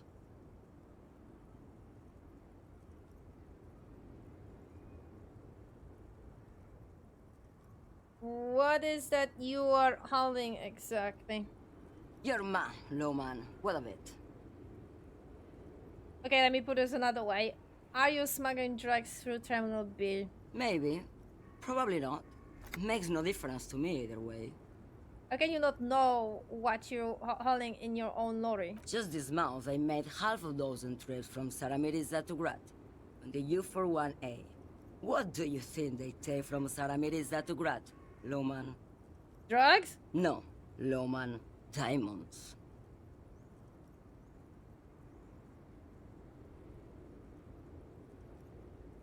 If you had to guess, who do you think is smuggling drugs around here? Easy.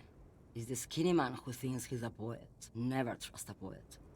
Also, he's the only one I can see from here. That's correct. There is no visibility of any of the others.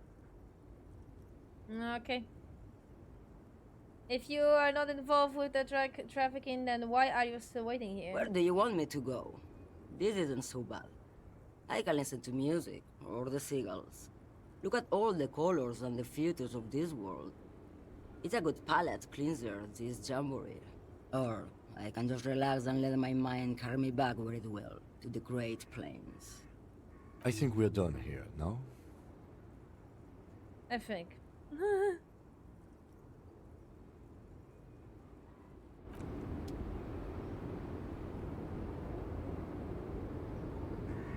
Why? Sorry. I love when I get like notifications that I don't want to. I should probably mute my phone. Right. Yeah, I have that shirt. I'm so glad I don't have limit on equipment. An intricate web of blue lines. It still Oh kind yeah, of we looks... already did. Okay, I thought we didn't. I don't know why I thought we didn't. Okay, woman. That's the only thing I have.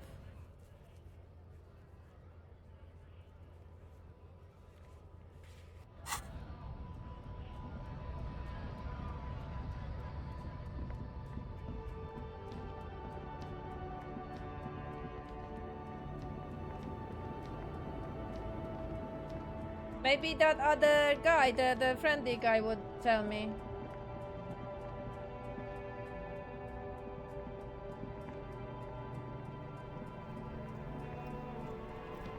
Because I don't think there's anyone else I could talk to. Still here.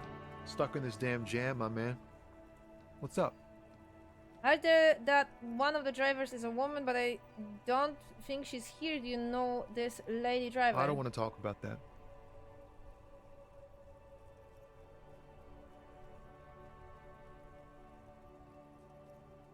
Wait, why? Do you know something? What is it? Man, I was hoping she'd catch a break. All I can say is, she isn't around here anymore. She isn't some mastermind evildoer. And I don't know where she is. Who is she to you? A friend? An acquaintance? I don't know. She was the only person in this damn jam I could talk to. She's someone I don't want to rat out to the law, okay? Who is this person? What's her name? Thank God I don't know. People here call her the Lady Driver. She kept her name a secret. From me too. Now I see why. Again, not a lie as far as you can tell. What does she look like? A youngish woman. Gruff, but in a cool way. What color hair? Blue and violet. Dyed. It was violet when she got here. Blue before she went. Then she may have dyed it again. When did she leave? Damn, I don't want to... Please just let it go. Whatever she did, it can't be that bad. She's not a bad person, I know that much. We can't just let it go. It's part of a police investigation. That's how it always is with you, isn't it? All part of the investigation. The girl's troubled. If you hunt her down, she may not survive it. I can't have that on my conscience. It won't come to that. We won't pursue her on this. This is information only. I don't believe you.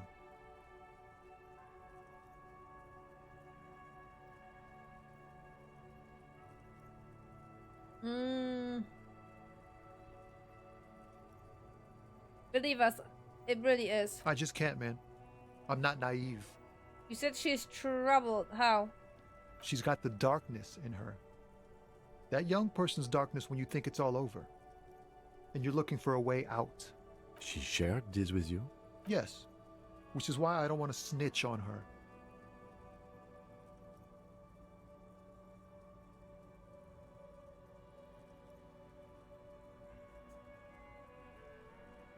I was told everyone is afraid of her. You're not? I heard the rumors. I saw the other drivers looking at me strange when we talked. And she told me, too, that she's had a violent life. But I wasn't afraid of her. More like for her. Did this violent life include drug trafficking? Well, it looks like it did now. But we didn't talk about that.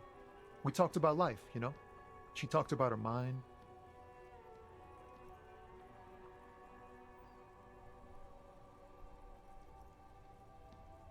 Hold on, her mind? The way it worked. The trouble it was giving her. When she left, did she leave her lorry behind? Fuck, man. Go grill someone else with these questions, okay? There are plenty of drivers here who couldn't stand her, or were afraid of her. They'd be more than happy to rat her out. He's right. There are other options. The raceman, for one. Wait, this guy says they're friends. Then, acquaintances. And he's okay with others ratting her out. Push Tommy and it will break his heart. And his spirit. Don't expect you to be pals.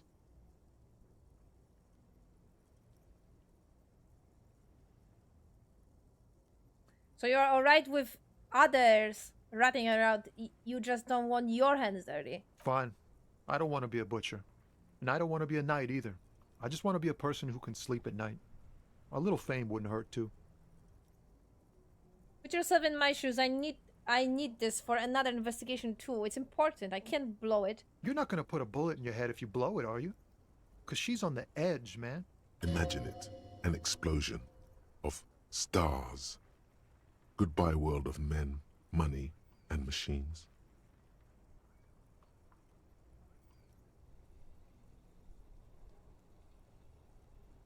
Oh God, I don't know. Who can I ask other than him? Who else I have?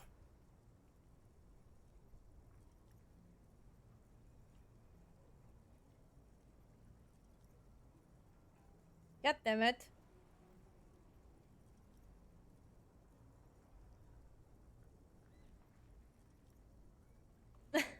No problem, spell. Hopefully no bots. Hopefully. Because I'm gonna have a heart attack. What do you guys think? Should we force him or try to find another person to question? He's nice. I don't want to force him, but at the same time, I can't come up with anyone else. Who else is left there to question from the drivers? Who is actually clickable? Because yes, there's plenty of drivers protesting, but some of them, well, most of them are just the background. I can't talk to them.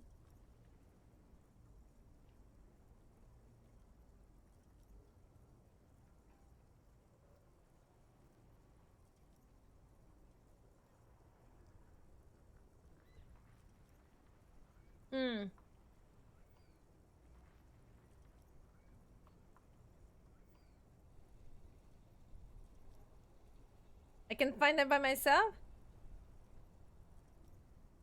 I'll try. Thank you, friend. Wow, this makes me feel like I should pick up smoking again. Would help with my rhymes, too.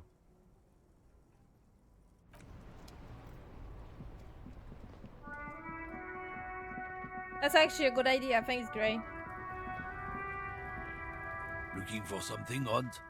Come to tell me to fuck off again?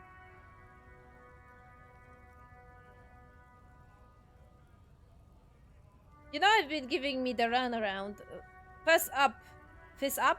Where is the lady driver? I don't know what you're talking about. He smirks. Okay. Then why are you smirking? Okay, no. I mean, which one was her lorry? Listen up, fuckwits. You don't scare me. You cops don't run Revachol West. You don't run Martinez. You don't run anything. So who does? The lady driver? No. He means La Puta Madre. A legendary, and not in a good way, crime boss from Jamrock. Controls what is probably the most powerful organized crime outfit in Revachol West. Ah. Looks like the lieutenant has a plan. Let him do this. Yes. Yeah, him.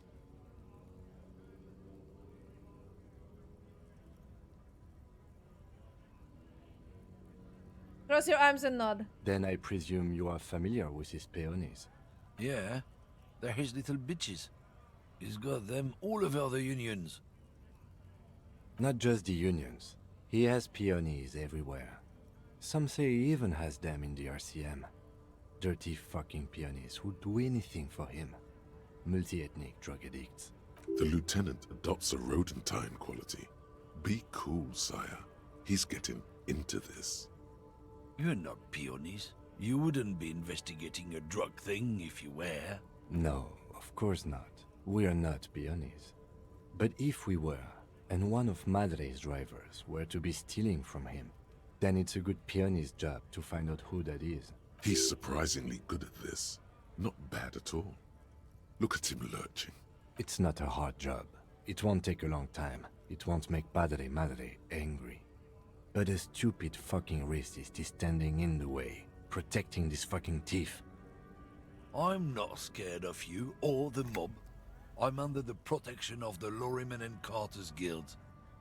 You've seen that corpse in the ceramic armor there. Did his shitty little guild protect him? Nah, you wouldn't just leave him out there if you... The lieutenant turns and gives you a barely perceptible nod. I've softened him up as best I could. Now it's on you to finish the job. Oh my god.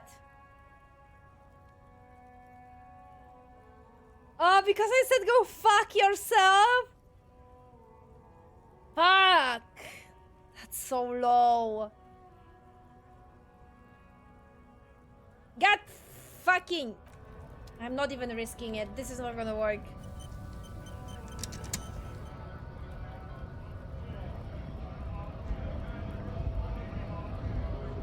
Right to work! Can ask Right him anyway. to work! Shame on you!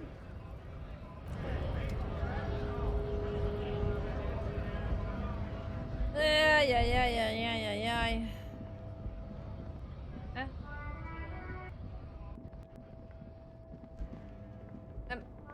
Game?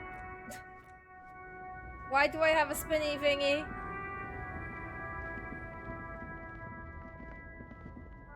Oh my god, seriously? There's no fault!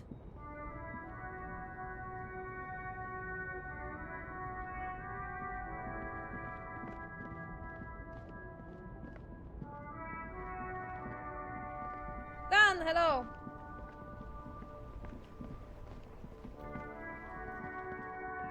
Oh my god. I'm gonna save and reload. Is it gonna fix itself?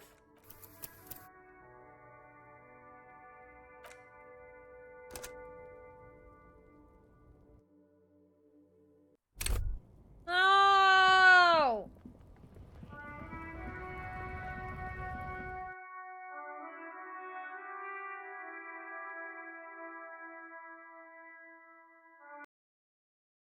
God fucking...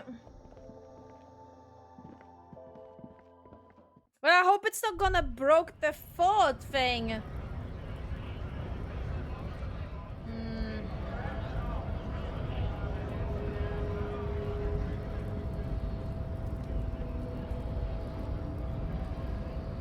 Hola, Wandering Man. How can I help you? Nothing, you can't do anything.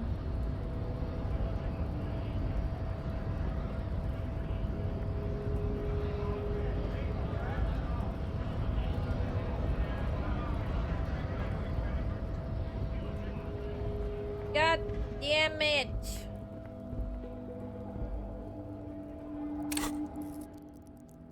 How much I can Half-Life I can only do 4, so technically if I gonna get a level I could get a point on Half-Life.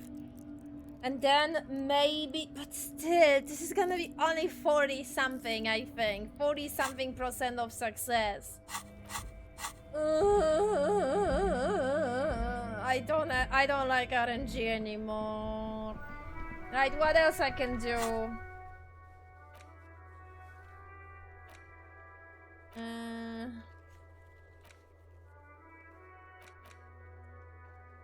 Go to Kuno.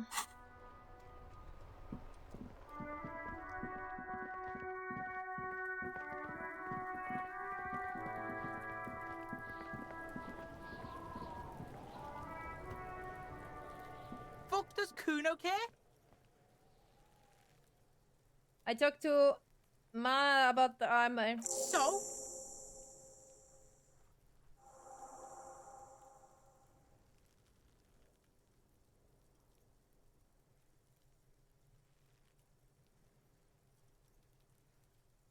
He said to thank you. I wasn't too keen on chasing down the armor anyway. Fuck, okay. Kuno's a giver like that, yes? Kuno sent your fat ass running around like jello! Look, pig, Kuno sent you to rough some people up. Kuno played you. That happened. Now you and Kuno should move on. Good idea. Yeah, let's move on. Yeah, that's what Kuno said. Don't be saying what Kuno said back to Kuno. Get the fuck out of here, Patterson Kuno. After this shit, you better have something real interesting to say if you want to stay in Kuno's face. Yeah, real interesting.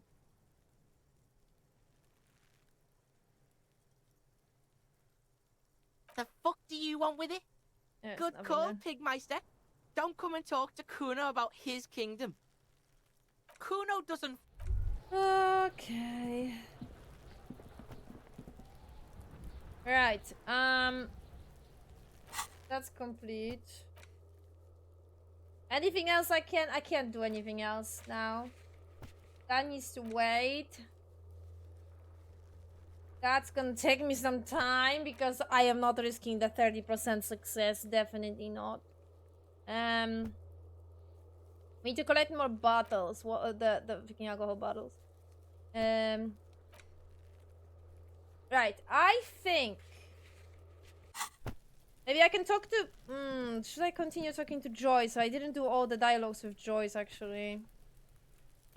And I still have I want to explore that other side of the buildings, like the living blocks.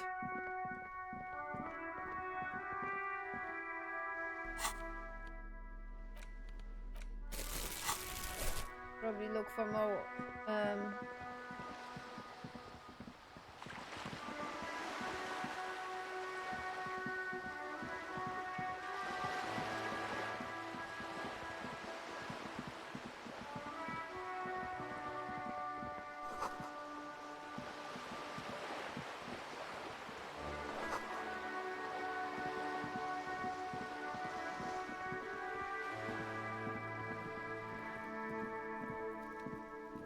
This is a wall on the side of an apartment building.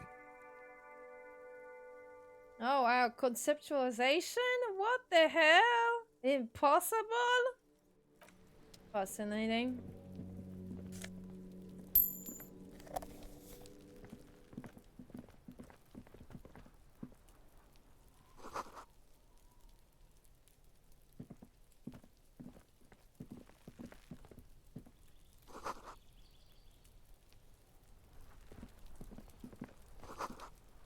And a bullet hole on the wall. Oh, okay.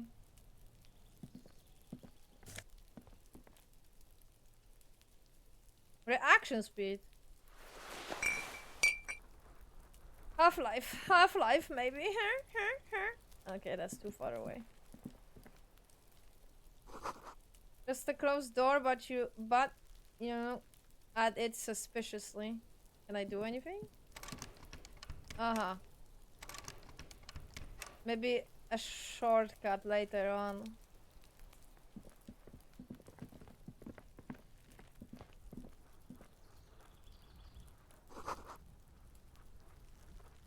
Can I enter here?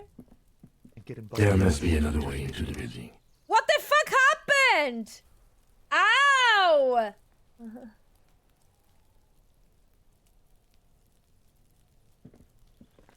You see a young man on a balcony nursing a cigarette. His eyes have been following you for a while. Not looking for any trouble, officer.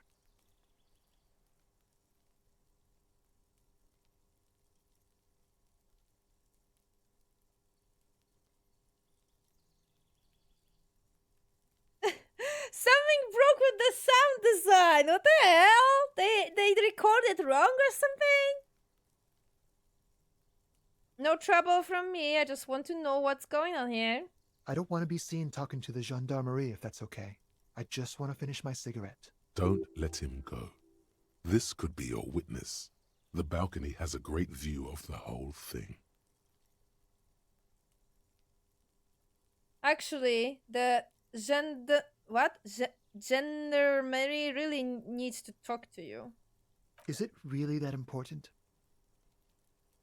Like a nervous cat, he keeps stealing looks at the neighboring windows. All right, but make it quick. Once I finish this cigarette, I have to run. Looks like you have a good view of the Willingness backyard. Can you tell me anything about the hanging? I'd even go so far as to say that the view is a little too good, my dear gendarme. Do you have an estimate of when the body will be taken away? We will remove the body as soon as possible. Now tell us, where were you last Sunday? Oh. You already asked me that, didn't you? Wait, is someone else investigating the lynching? Did you? No, not you two. Some more muscular type. And when did you speak to this more muscular gentleman? Lieutenant looks out his little blue notebook and writes something down. Last week? I don't know. Look. He looks around the courtyard again. Snow blanks the old patio and the house plants, and all the neighboring doors are black.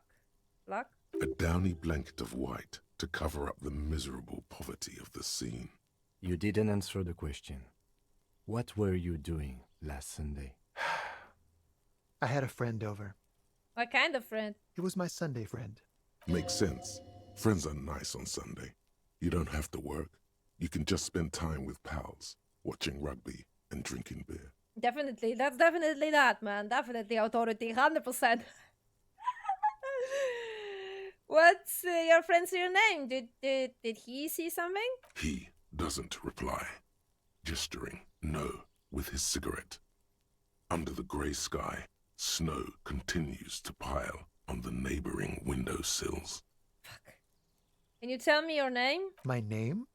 My name is Martin Martinez. That's definitely not his real name. You're not actually called Martin Martinez, are you? No, of course not. Could you please lower your voice? Ask him again.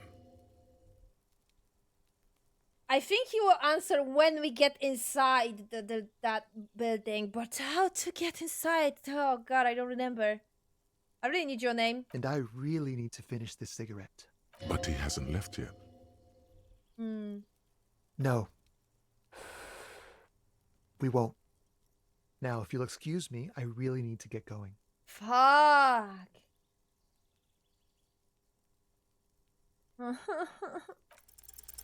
This isn't the place or time for questions. Who knows who might be watching from the distance? Exactly. hidden behind the curtains. Hey, listen. I am just trying to make things okay again. Can we meet again somewhere else? For a moment, the man on the balcony seems almost vulnerable. Something moves in the depths of his feline eyes. Compassion and a hint of understanding. There's snow gathering on his hair and on his shoulders. A speckle of white against the purple that hangs loose on his slender frame. I am sorry, but I really don't have the information you're looking for. His voice is soft and deliberate. With a flick of his wrist, he sends the cigarette butts settling all over the rail. But, hold on. What's that? For a split second, his hand lingers, as though gesturing towards a stone placed right next to the front door. It's a sign. Good luck with the investigation. Which stone? Where?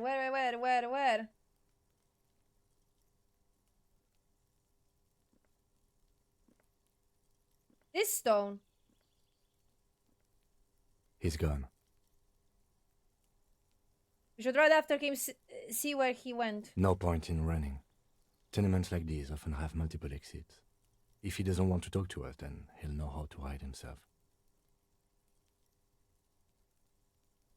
So we just give up? He could be a witness. Him or his Sunday friend.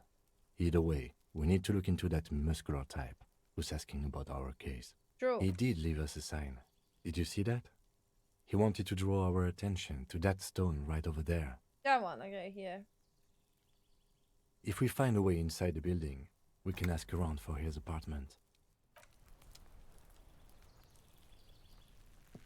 A stone like any other, lying in a whirl of sleet and mud. Maybe there's a key beneath it, rusty from the dirt. This must be for the front door. Pity doesn't have the apartment number on it. This building has many apartments, and the man can be in any of them. It's fine.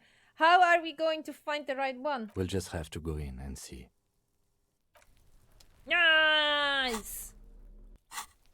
I have no clue how we could do this differently, to be completely honest. There's definitely another way, but how? Navigation of the missing pets are present on top of each other. Placed on the top of each other. Oh, logic. Minus authority, though. I like that.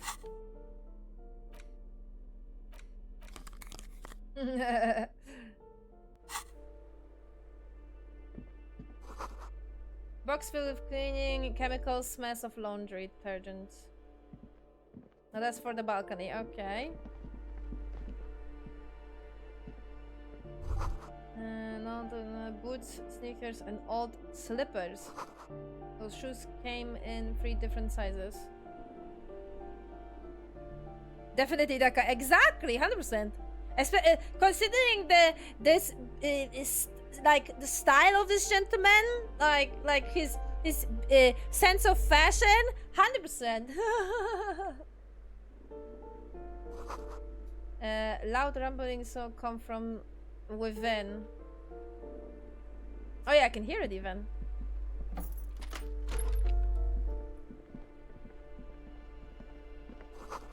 Shower curtains are covered in some sort of slime. Ugh. Wait, you guys have like, what's it? What a co-educational bathrooms? Ugh. Like you share it with the whole floor? Jesus. Sans drawn a 5-point star on the wall. This door has been closed with a padlock. A chalk-drawn number on the board says number 11. Examine the padlock. It's a solid lump of metal, but the shackle is deeply corroded. A solid pair of chain cutters would make short work of it. Better whip out those cutters. You won't get very far otherwise. Yeah, I know. Are we doing it though?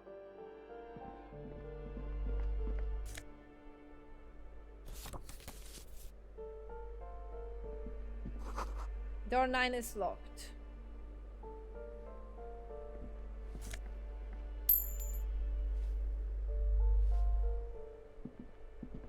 You hear someone walking around inside, rearranging the furniture.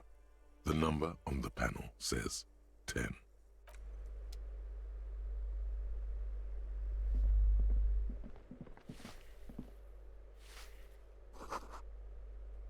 The mailbox is overflowing.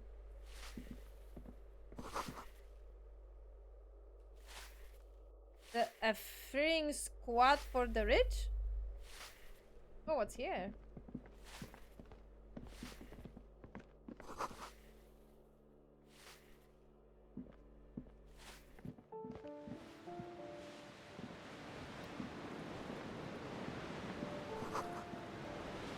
Looks cold and winter gray.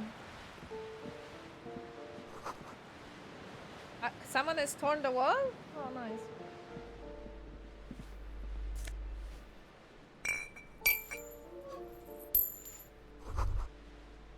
What happened here? List of okay, old groceries.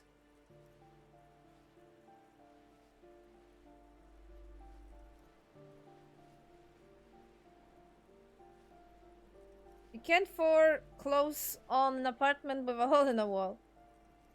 It will still be accessible through the apartment next to it. That one didn't have a door. Sadly, nothing of great value remains here.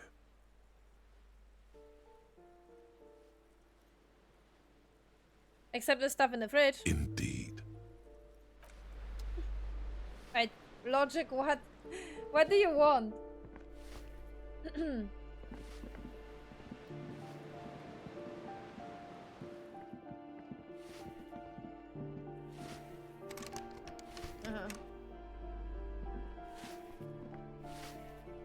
There's balcony here. Okay, let's talk to the cleaning lady. Give me a moment. The woman is leaning on her broom. She seems to be having difficulty breathing. The cold never does any good for my bronchitis.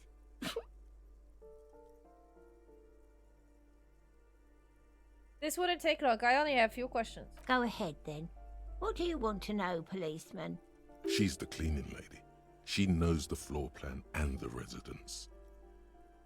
I'm looking for a young male in his mid-20s, dark hair, skinny build, a smoker on a balcony. Yes, yes. I know who you mean. The scrawny boy who's always smoking like the devil, right?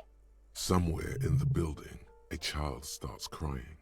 You hear a radio tuned to a talk show and someone taking a shower. What's he in trouble for? No trouble, I just want to talk to him. Do you know where he lives? Talk?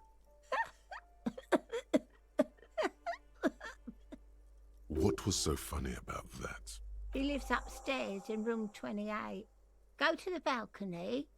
It's one of those doors there. He's usually home in the evening. Thank you.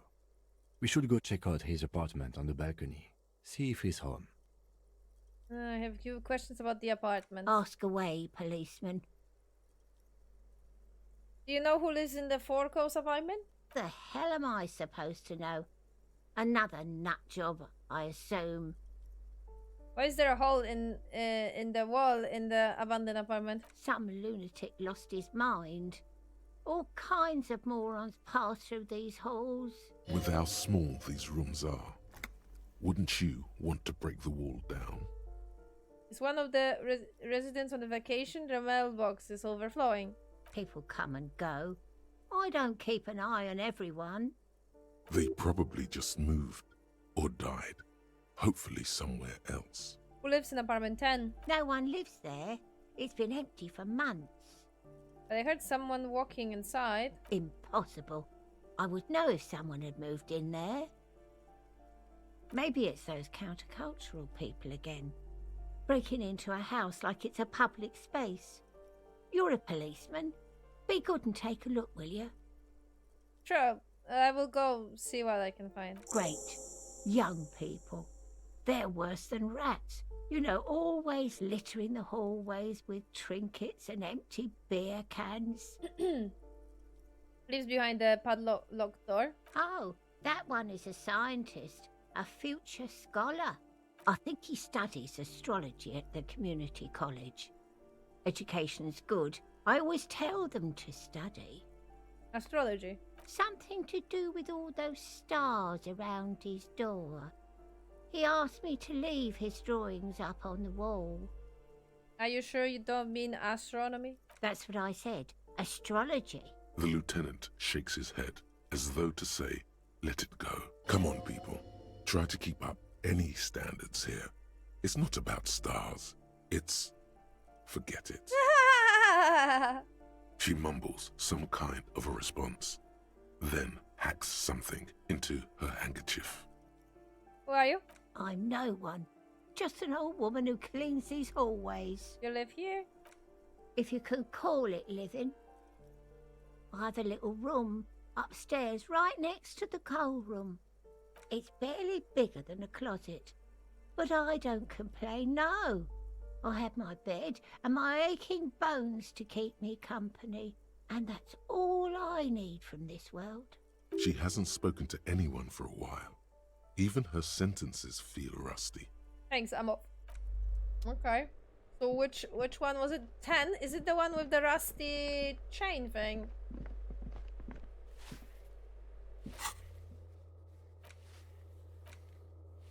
Let's check, I guess. Oh no, was it the one that I heard like furniture moving? You That's hear that one. some. The walking stops abruptly, but no one comes to the door. You can feel tension on the other side. A poor communard, from the looks of it. The room is barely bigger than a closet. Okay. Who is this? A female voice, okay. This is the police, open up. Do I have to open the door? Hear the crunching of gears again as the other side walks right up the door. Her tone is now getting defensive edge. Do you have a warrant? I'm not obligated to open the door if you don't have a warrant. Let's go. We don't have a reason to get inside that apartment. It's generally easier to do things if you have literally any reason. This apartment is supposed to be empty. Do you break in here? Excuse me? Of course not. You have plenty of reason to enter.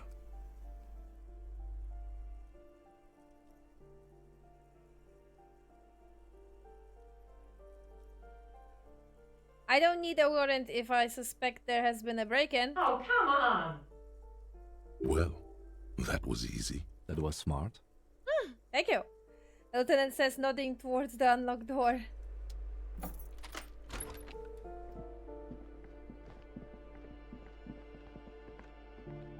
Satisfied? My name is Marielle Charpentier, and I'm an agent with Martinez Realty Associates. I am not breaking in, as I have every right to be here. The keys, see? Jesus Christ, the portrait is so fucking creepy. Her voice is really cheerful, despite her obviously hating you. Do you want to see my ID as well? You can't legally ask for it, but why not? Want to see my residence permit too?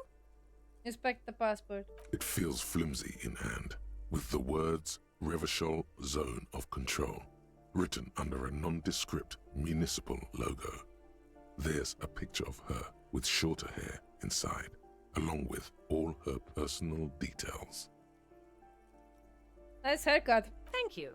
Do you have any questions? I need to be back in Midtown in an hour. Who are you? What are you doing here? I need to get it ready for the next lease, but as you can see, the previous tenant completely trashed the place. Looks like they know how to have a good time. Okay, now reprehensible. Who lived here? It was some kind of a moribund old man who used to be a business owner. You'd think they'd make rent. But that was months ago. Anyway, was there anything you wanted, or is that it? I'm in a hurry. Who lived in the Four Coast apartment down the hallway? Oh, that's another huge mess. The former tenant owes us 3 months of rent. 3. We closed the apartment and planned on auctioning off the valuables, but... And again, I have no idea how stupid mistakes like this can even happen. But Ron, when he came to close the door, didn't close the neighboring door. And there's a hole in the wall. A hole in the wall. Can you believe it? And then the tenant ran off with his stuff. He's gone. The money's gone. Just like that. The sum must have been puny. Oh, it irks her. The incompetence.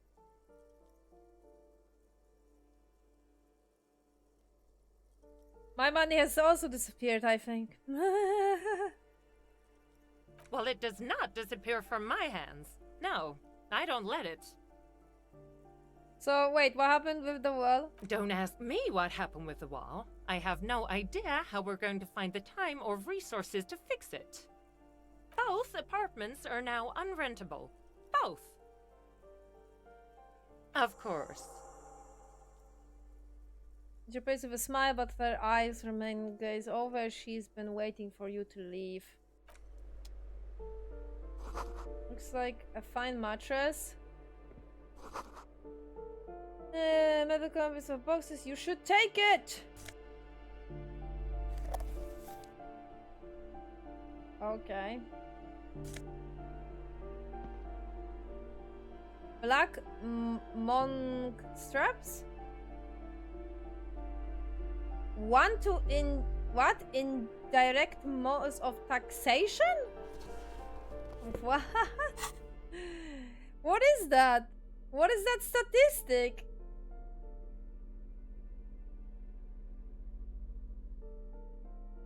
Okay.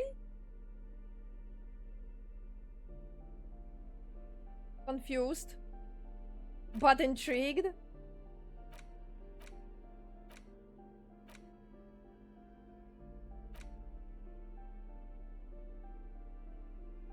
Oh, this whole thing. Right. I get ya. What now? Of course. Okay, nothing else it seems. I thought maybe I have something else with you.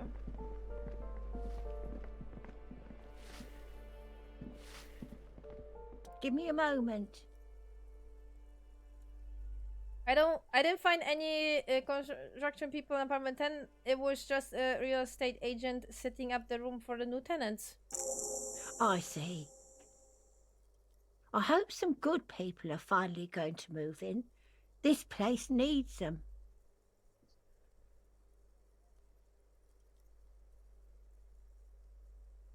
I'm sure everything will be fine. This apartment building needs slow change. Impeccably slow. Yes. Well, I hope they're good people. Your statements are too vague to comment on. It's fine. I don't care that much. Okay, we can break in here, I guess. I don't know. We will see.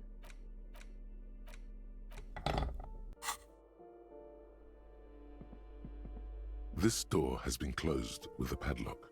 The chalk-drawn number on the board says, number. The shackle snaps like a twig, and the lock falls to the floor with a little thud. It should be possible to enter now. After you, detective. Thank you.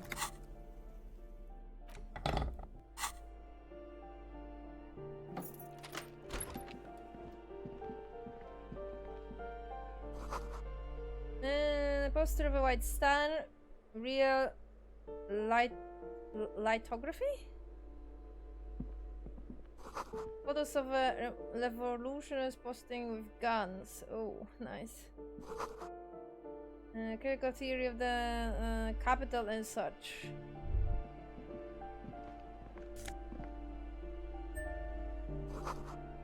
Revolutionary love to pose with the guns. Conceptualism +1. A plaster cast bust depicts a middle-aged man with impressive sideburns. The name on the plinth reads Kraz Marzov. Why does this tenant have a bust? Tenant has a bust of Kraz Marzov in their bedroom. The white star, the photos on the wall. I think we have broken into the apartment of a young communard. How fitting. A plaster cast. It is fitting.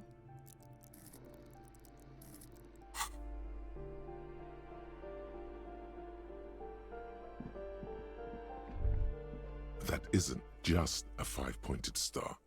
It's an inverted white pentagram cradled in a wreath of antlers. The iconography of communism, in other words. Look out, Kim. There are communists around here. I'll keep my armistice handy, detective. He doesn't actually reach for his gun. Inspect the symbol closer. The star and antlers was developed in the 6th decade of the last century and quickly adopted by Mazov and the communards during the revolution. Even today, half a century after, the star and antlers retains the ability to evoke hope, disappointment, and fear in equal measure. Why is this star upside down? To symbolize the toppling of the old order. Also, some social democrats were already using it. What's the deal with the antlers? The wreath of antlers represents a natural crown. It was about building a society that could exist in accord with the natural world, and at the same time above it. Why white? Because white is the color of peace. Okay. What does it evoke in me? Nothing at all yet. Right now, it's just meaningless shapes on a wall. It would probably, if I would eternalize that thought of communism. Fascinating. Jesus. Sorry.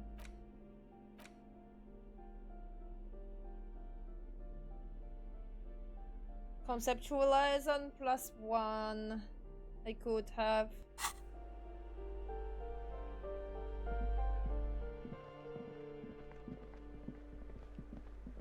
Okay, so we already did this side. Right, so if I go to this through this balcony, is that the correct balcony? Yes.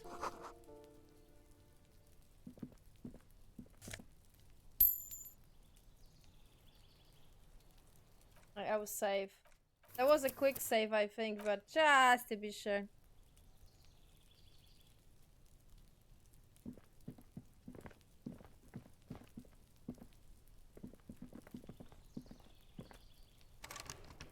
Ooh.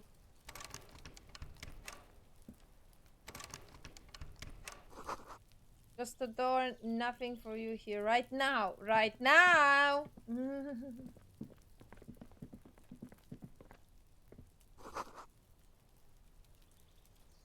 I think this is his apartment.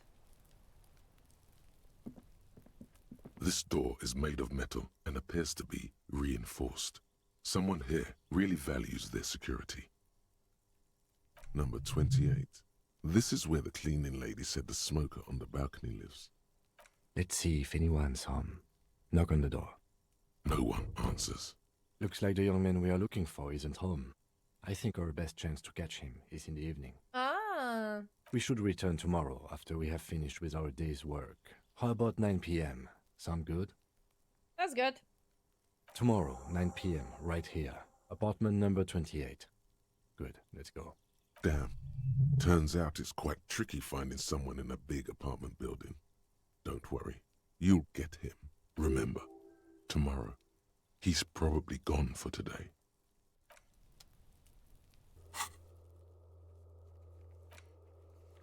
Visit apartment 98 sometime after to see if anyone is home. Okie dokie.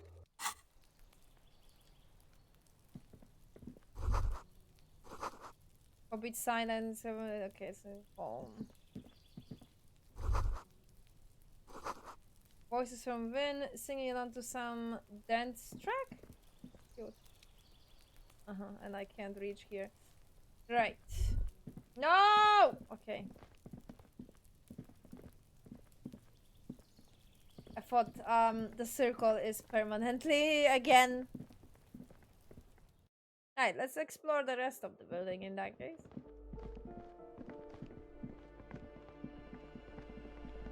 Because there was still a couple of doors that I can go through. Like this exit here, and then there's balcony here.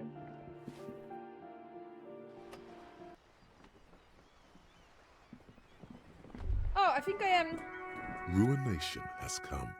The broken arches betray the once grand history of this building. It towered over the harbor until it happened. Form a guess about what happened. A great force from the northeast fired into the city. Heavy artillery shelled the coastline. Fired from the water. A straight shot into Revachol. The tenement acted as a defensive wall against the worst of the shelling until it was destroyed, and they had a direct firing line. Look at the ruins in the water. Those arches acted as support for something greater than what you see now. Only 3 stories stand where 9 to 12 once did. Restoration has failed.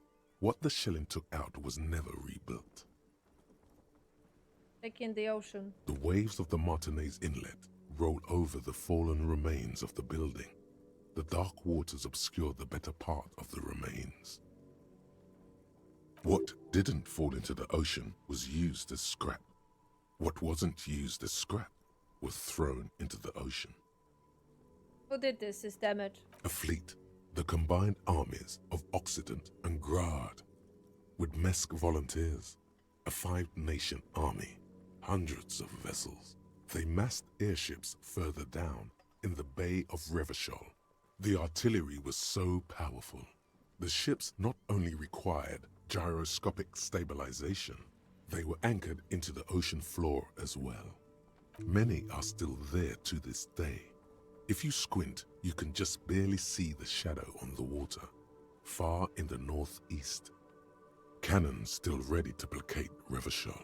Coalition warship Archer can shoot 50 shells a minute on 20 co-aligned archers. They will reach the city in 58 seconds. Hey Kim, do you know who shield our city? The coalition. But that was a long time ago. I think we should move on. It's chilly up here. He does not like talking politics of this kind.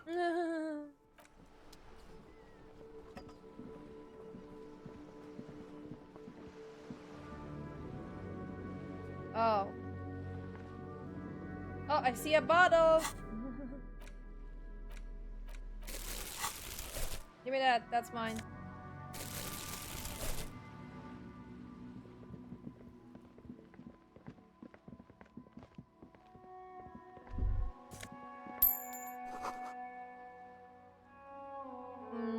What's here? Oh, it's locked. Someone lived here before. Oh. Hey, up here, Piggo. The streets will flow red once more. A great torrent rushing down Rue de Esperance. You wait and see. The streets will not flow red with anything. Who are you? I'm Cindy the fucking Skull. What else do you want to know? Date of birth, blood type, the last time I was tested for Hep C.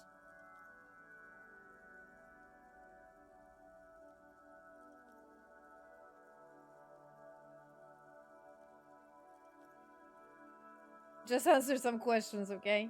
Ask away, pigman, but I don't promise to answer. That smell coming from her paint bucket, it's not paint, it's heavy fuel oil.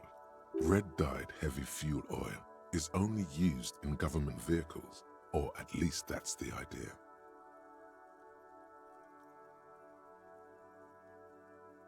Is that government fuel oil? What did you think I was using? Aquarels? Sucked it out of a cop's fuel tank myself. Back in Jamrock. She really did it. She's proud of it too.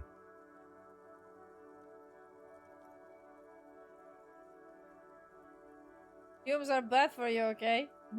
Something to think about next time you're driving around in your pretty little piggy carriage.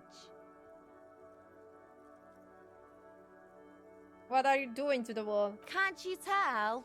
I'm painting a beautiful mural, an aereo graffitio visible from low orbit. I haven't really started it yet. I'm waiting for the right words. So you don't know what to write? Have you ever tried your hand at graffitio? When faced with a blank wall, most people write unimaginative stuff, like pigs go home and Mono is here. We rarely see pigs round here, though. Just union cats.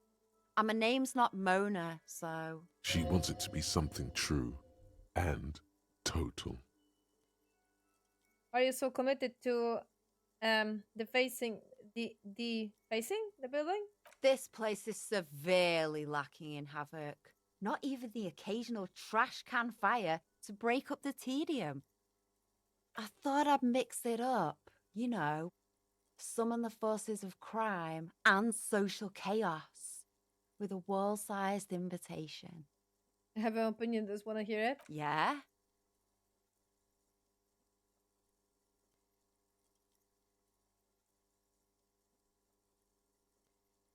I love public art. Don't mind us. Keep doing what you're doing. Kim's not gonna be happy. Thanks. I'm sure the inspiration will come to me now that I have an official RCM stamp of approval. She means the opposite.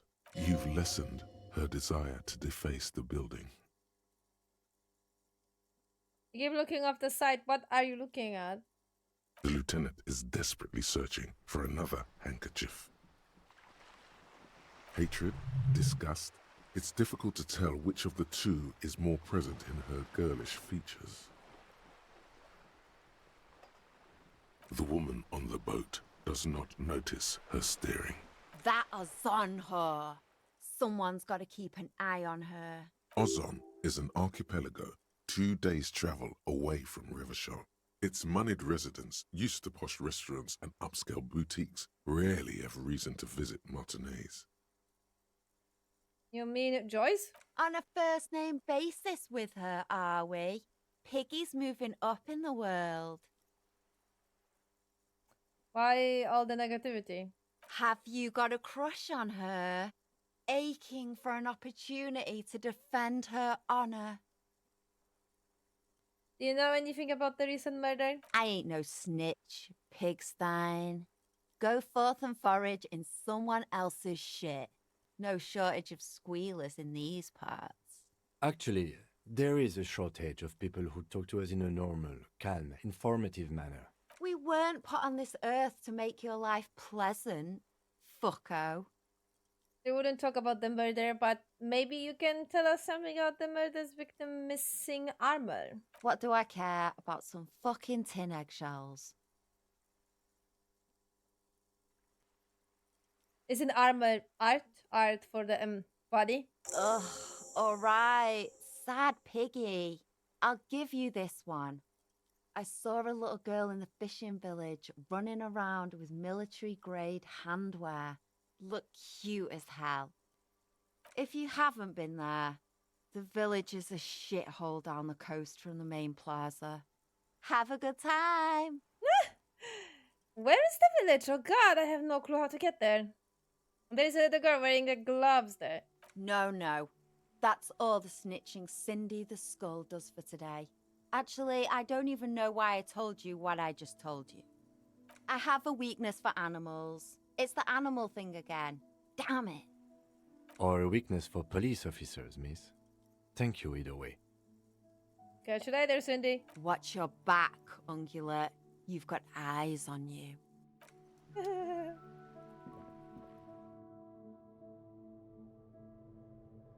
What's here? Oh, it's her place. Oh, June. Reaction. Because that makes sense. Someone's been sleeping here recently. Yeah, Cindy lives here, definitely. Oreo, hello, thank you for the raid, welcome. Oh, she has a kitty here. She has my approval. Navco to survive the winter, smells of chemicals. Oh man, she really lives here. That's sad though. A little bit.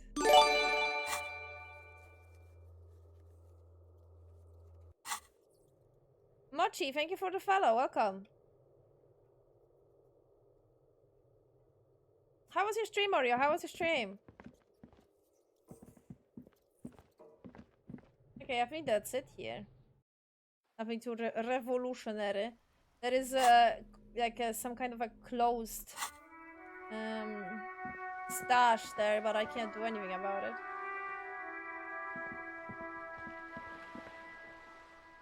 Okay, cool. Is that a shortcut? Am I gonna be able to get... Aha! That's nice, actually.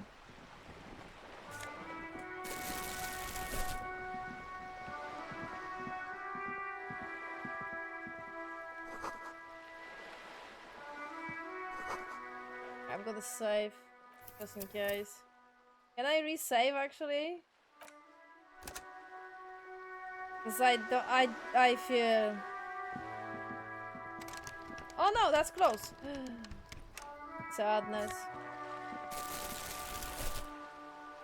It was good. I was building some model kits. Ooh, what type of models? Like 3D models?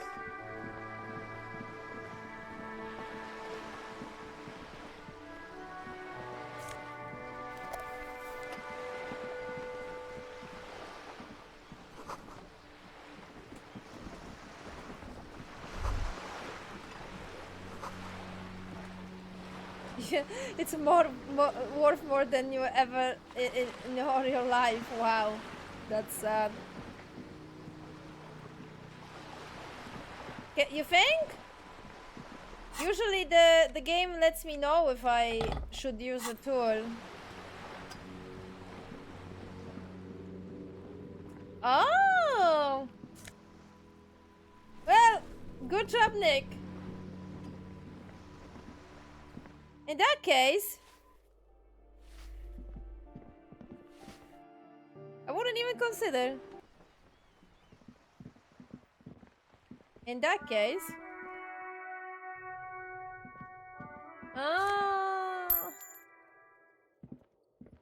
this is how you open stuff that are like, oh right, I guess that makes sense. Wait, so can I open that door in that case? Wait a minute. Oh no, Nick, you opened a new possibilities in my head.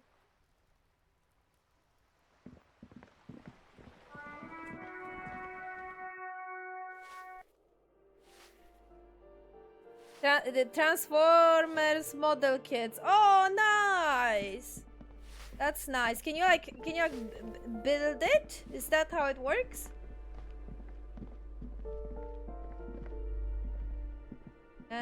Wait, where was that door? Where was that door? This balcony.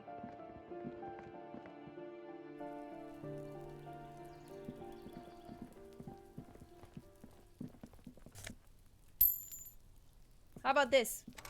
No. But I could open that, so that's a win. That's a win. Okay, cool. Nice!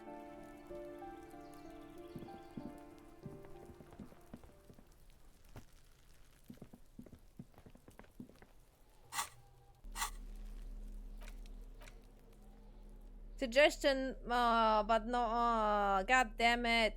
I need more half body though.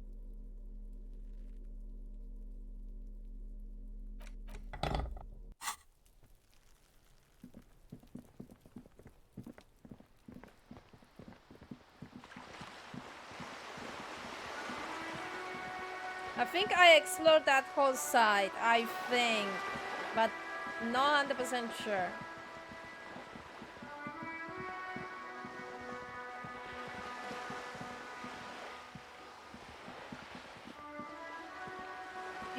You can never be sure.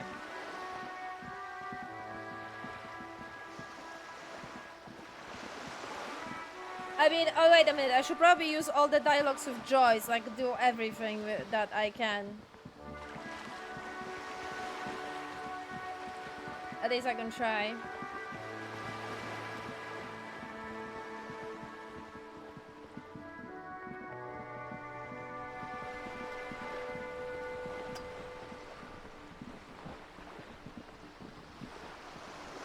You're back. Good. What can I help you with? I spoke with the lorryman at the roundabout. On the contrary, officer. There are yet camionneurs you have not talked to.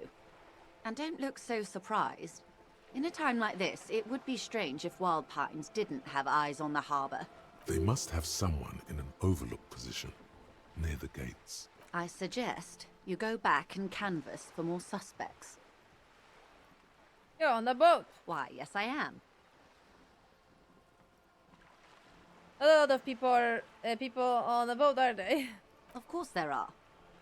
We're on an archipelago. How else are you supposed to get around? We are on the archipelago? Yes, we are. We are on Le Caillou. Technically, the neighboring Ozone and Fas Alamer island groups are archipelagos, while La Caillou, by contrast, is a single fertile landmass, the fourth largest island in the world. It is not an archipelago. I thought Lakel was one big island. Okay, if you want to get technical, the point is we're all on islands here, and sail is still the most expedient way to get from one island to another, especially when you're in a hurry to resolve a strike. Said I haven't seen anyone else on a boat around here. I haven't seen anyone else drive a souped-up Capri Kenema motor carriage either. Actually, that motor carriage has been specially issued to serve as a patrol and pursuit vehicle. It's for crossing long distances in the greater Ravachol industrial harbor. It's not a toy. Neither is this. A toy, I mean. It's a machine for crossing long distances in the Bay of Revachol, between the city and the islands. You need to make this lady admit she's only riding around on this boat because she's rich. Why? Why what? Stop thinking. Take her down.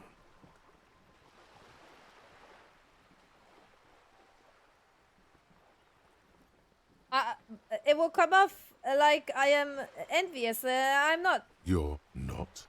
Okay then. Just keep on admiring the boat then, unburdened by envy. Does she have a name? The boat? No.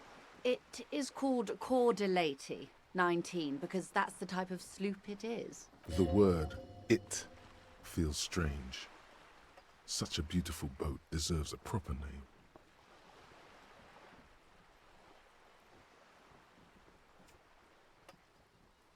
Cool, but your boat really needs a name. Okay. How about Cordelati 19? Why? Because it was manufactured in Revachol East by a company called Cordelati, and its hull is 19 paces long. How about Dolores? Why Dolores? I just like the name for some reason. Well, it means nothing to me. I think I'll stick with the factory name. But thank you for the suggestion. But what kind of boat? It's a pleasure craft. A 19-pacer. It also happens to be rated for Category 1 racing. Though these days I mainly use it for business. How do you like it? My sloop? I like it a lot. It's the eel's hips, baby. I'm enjoying this part of the interview. It has so little to do with the murder we're investigating. I really do, the lieutenant thinks. Is she thrown off yet? He's looking at the woman, assessing her. Shut up! Do you have a license for this boat? Officer, I assure you I'm a highly qualified pleasure craft operator. The crowns of her teeth are porcelain, white as the boat's hull as she smiles. Her nonchalance might be related to something called the Wayfarer Act, a law that says she doesn't need a license. Sly fox, you're not aggressive enough to harass her further on this. I think I have Endel on the boat, Frank. Good. Tell me about the wild pins. What do you do? What we do? I'm afraid I don't speak for Wild Pines as a Pines. whole. It's a giant undertaking. There was a touch of discomfort there.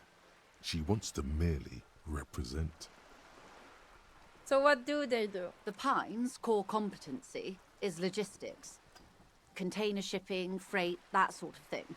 See those airships there, blinking? Those are the shipping side of things. And that is the terminal. Another subdivision deals with energy, oil and gas exploration, offshore platforms. The Wild Pines Group is one of the original Revacholian Indo-tribes. Companies awarded royal monopolies by the king, the suzerain himself, centuries ago. The king is long gone, but several of the Indo-tribes remain.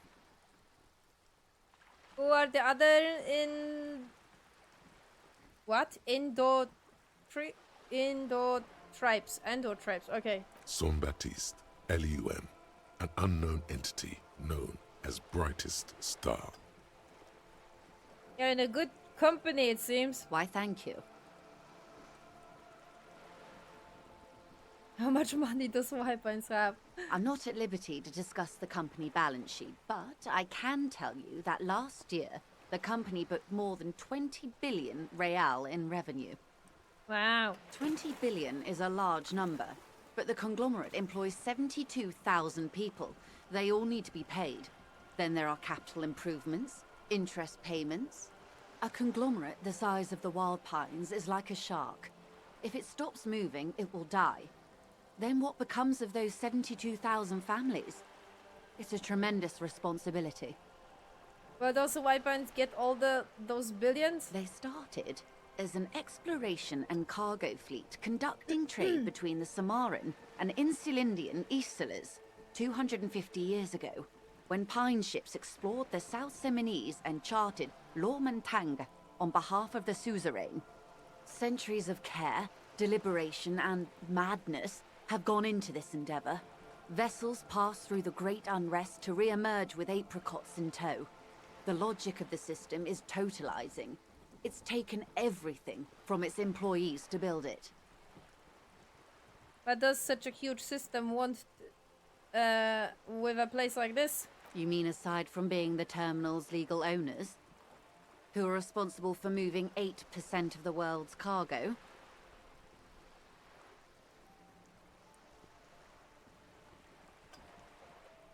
%80 of all cargo in the world? That's quite the endeavor indeed. There are no minor cogs in the system. Each terminal must be accounted for, lest the entire system break.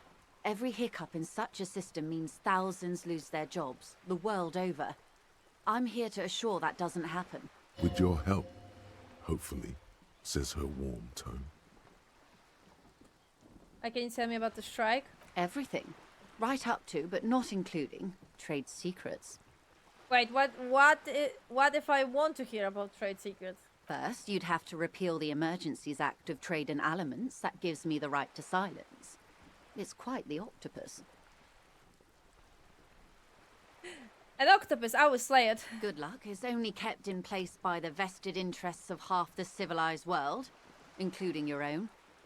What the ma'am means is that the Emergencies Act and the RCM both get their authority from the coalition government. You'd be shooting yourself in the foot, in other words. But I am derailing us. You wanted to know about the strike. What is your role in this, precisely? I believe the official title is Senior Labor Negotiator. In practice, I'm a grocery clerk. I relay the union's demands to Wild Pines and return with Wild Pines' counteroffer. And how are the talks going? They're not. That's the problem. The union stopped all negotiations a week ago, after that awful lynching took place. Now they won't even let me into the harbour. There's a 2-meter-20 racist behemoth blocking the gates. Tell me about this behemoth. What can I say? The Union employs a giant covered in tattoos. A racist giant. I guess that's part of their big tent organization now. How were the talks going before the lynching? Let's say I was not making the kind of progress I'd hoped for when I first arrived. And when did you first arrive? I arrived 3 weeks ago. Yes, in the middle of February. The bay was still partially frozen then. I prefer to do these things on site, like the RCM. But the strike began in December. I wasn't the original negotiator here. I took over after Mr. Gaumont hit a wall with Mr. Clare, the union boss. Mr. Clare refused to speak with Gaumont despite concessions he'd granted the union in prior negotiations. This isn't the first time the union has gone on strike? Heavens no. There have been 2 prior strikes. Both times the union won significant concessions, including overtime pay and a medical plan. This time their demands are more, I guess you could say, aggressive. Ludicrous even. It's meant. What are their demands? There are leaflets everywhere, and banners. What did they say again? Oh yes, every worker, a member of the board. Most of the workers probably don't know what that means.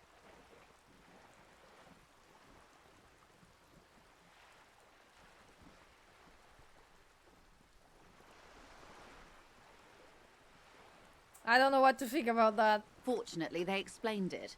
Every time the Wild Pines group makes a decision about anything, it needs the signature of each of the 2,200 workers in its Martinez terminal. Just so you understand, this is but one of 22 terminals owned by Wild Pines. Essentially, not only are they kings of the company, they are also kings of the 72,000 employees of Wild Pines Group.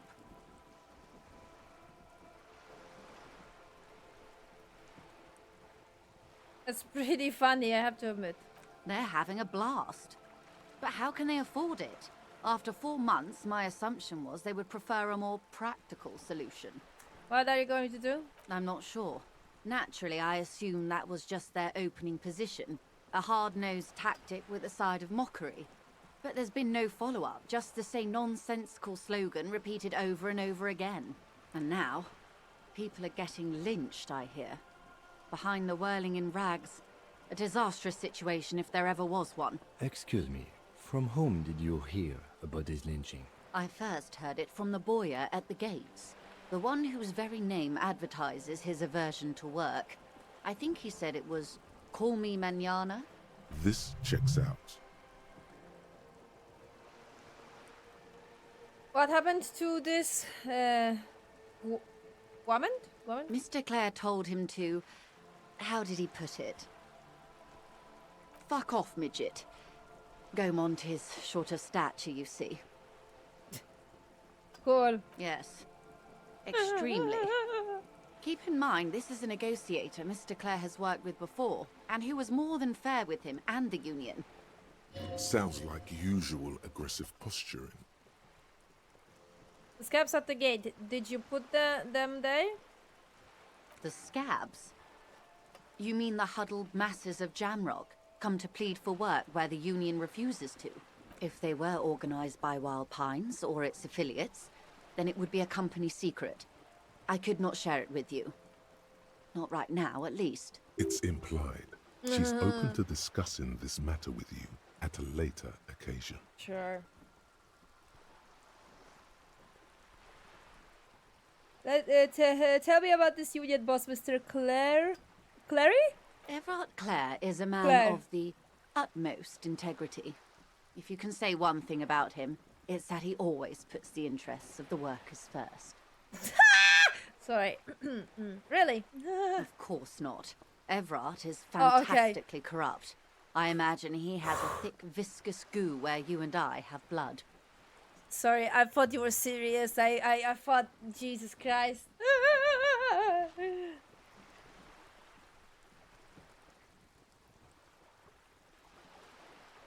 Say nothing. He is the most corrupt individual I have ever seen, and I deal with men like him for a living. If there is anyone more venal, more irredeemably nepotistic, then it's his twin brother, Edgar. Wait, there are two of them? Yes. Edgar looks exactly like his brother, except for that lazy eye. He also talks exactly like Evrart does. And when one's term as foreman is up, the other takes over. It's how they circumvent the term limits, you see, with a funny little switcheroo. While in office, they've embezzled God knows how much of their workers' dues. What about the union itself outside the brothers Clary? The Débardeurs Union was once a perfectly normal institution. 20 years ago, anyway. It must not have been easy to establish under the Emergency Act, but they did it. I can respect that. Organised labour at its best, as they say. Then something happened in the local chapter elections. The brothers Clare came and transformed it into a... how do you say? A mob. The Débardeurs are a crime syndicate. Sad as it may be, I suspect we'll be forced to cooperate with them. Refreshingly honest, officer. The company has tried appeasing in the past, but I'm afraid our concessions have only emboldened Evrart and his brother. And your opinion, Detective, if I may ask? I'm a curious and talkative person, you see. Would you say the Débardeurs Union is...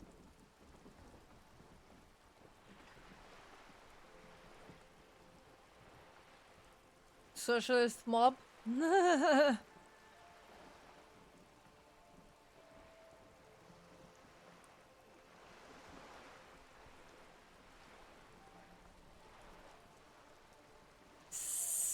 Hard. This is hard though. This is hard. What activated though? 15. Okay.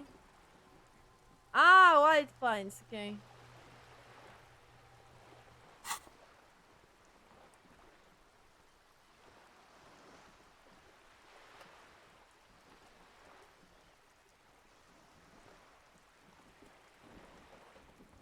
A giant leech sucking the life out of Revachol. I see it's always slippery slope when some completely out of the blue organization thinks they're the law and they are everything. They are better than all the other ruling organization. They are this. They are that. And it's scary.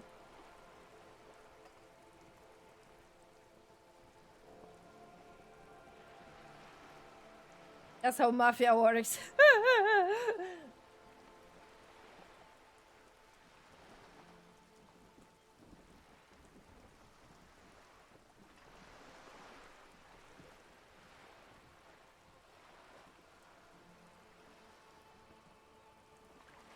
Okay, let's try this approach. Thank you for being candid.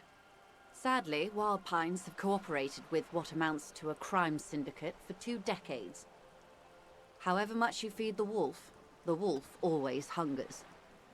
This is how it works, man. Unfortunately, people work that way, and that's scary, but it is true. You can never please. The wolf is always hungry. One more thing, you said something happened in the elections. I'm glad you asked. There was a woman, the previous forewoman of the union. She disappeared. Disappeared? Yes. On the last day of the local chapter elections, her daughter phoned in and said she wasn't running anymore, or coming to work. Ever. End of story. Eerie. Downright haunting, if you ask me. The Wild Pines suspected foul play, but what could they do? It was a union matter.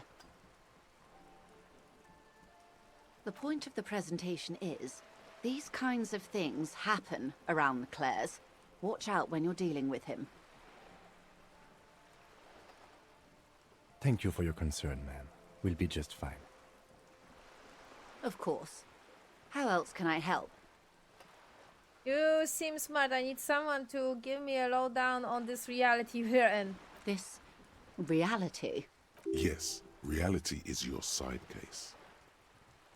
An experimental side case.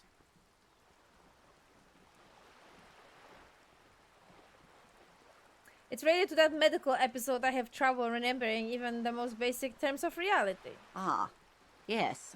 The episode. Sounds like an acute case of encephalopathy, now that I think of it. Don't be phased, madame. He functions perfectly well. He only needs a lowdown on all of reality. We may be here a while then. Ask away, officer. I'll help however I can.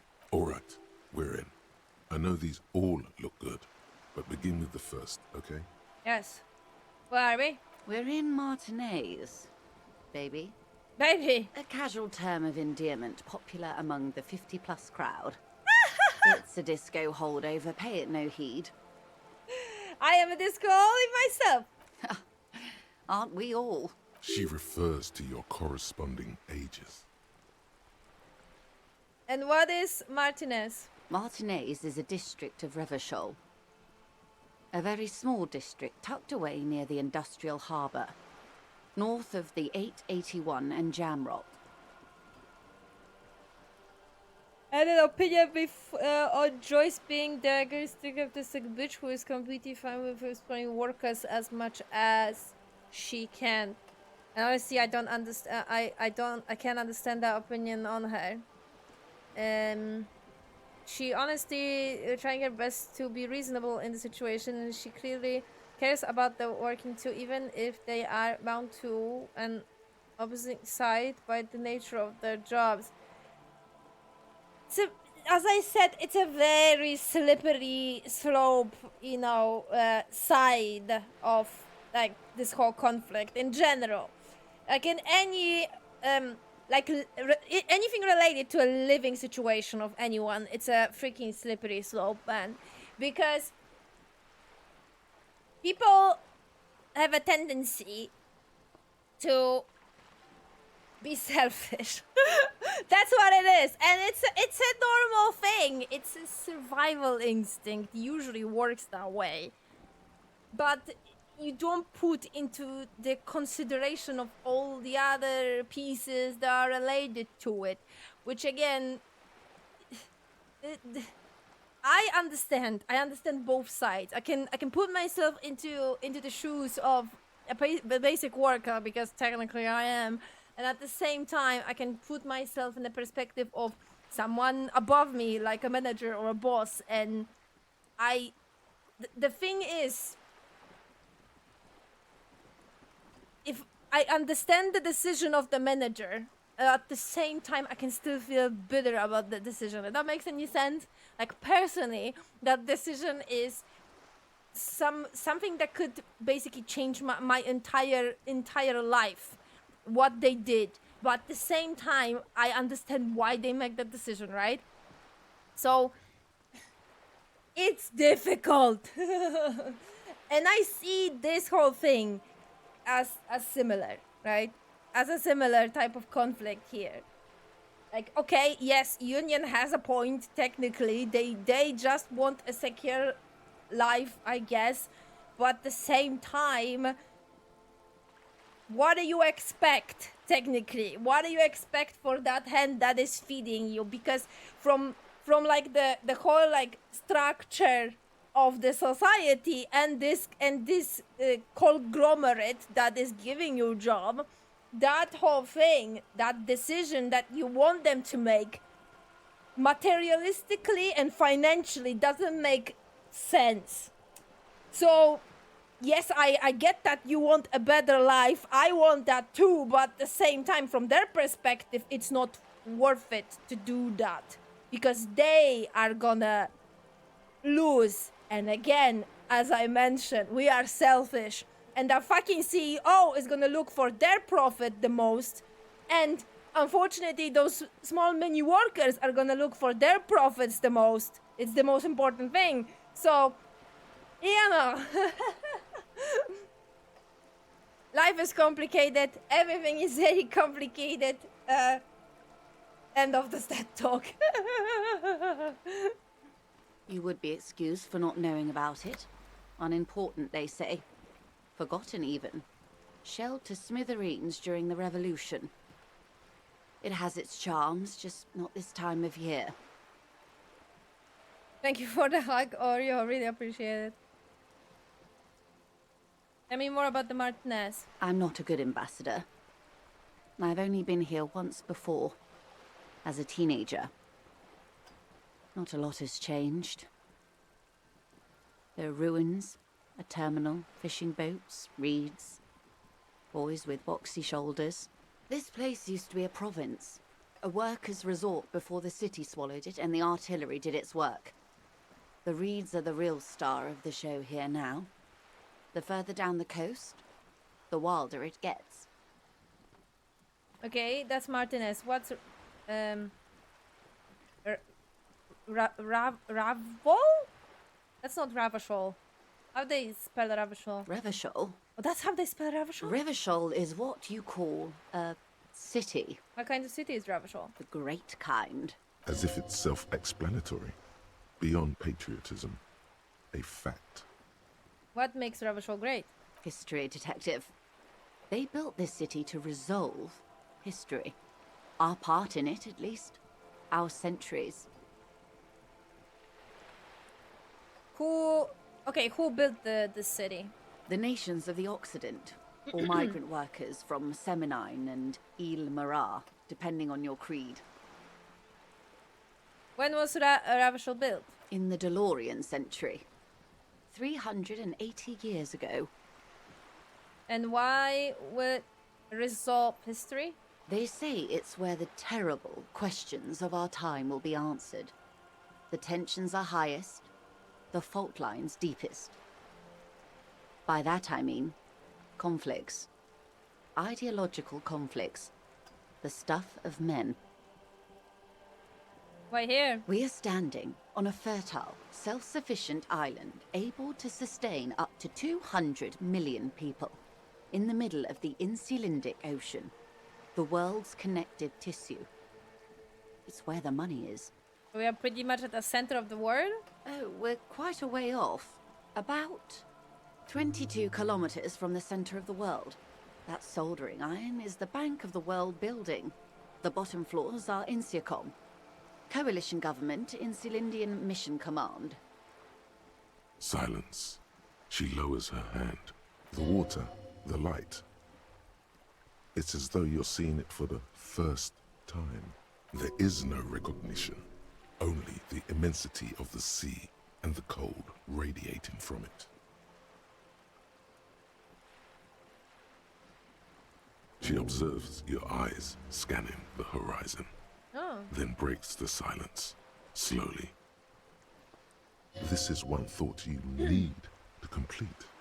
Where are you?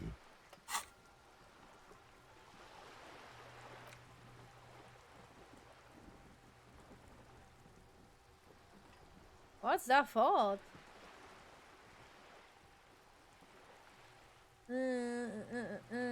Name after name, and none of them is familiar. They seem real, but something is wrong. You feel like a kid looking. Strikes on the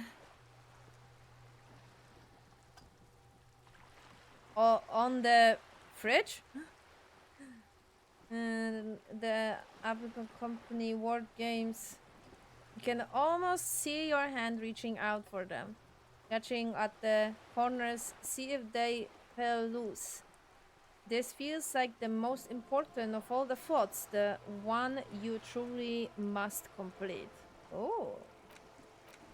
Jammis view? Derealization. Huh. Fascinating. Was there something else you wanted to know? I remember something about a lowdown. This has been informative. Thank you, ma'am. I'm sure my memory-impaired partner has many more questions to ask, about even more fundamental aspects of reality. Might I suggest not asking them all right now? Ma'am, Messier will be here later too, and tomorrow. Isn't that true, ma'am? Absolutely. My commitment here is long-term. You're right, Lieutenant. I will continue later. It's better not to eat all your candy at once. Indeed. I'm always at your service. Ask the little girl and then, okay. Is this Keep asking Joyce questions about reality or return later. You'll be here whenever you need the information. Oh, I have a hi here. What is it? Let's see, can access a database. Authority comes from Kim, a debrief done. Oh, that's fascinating.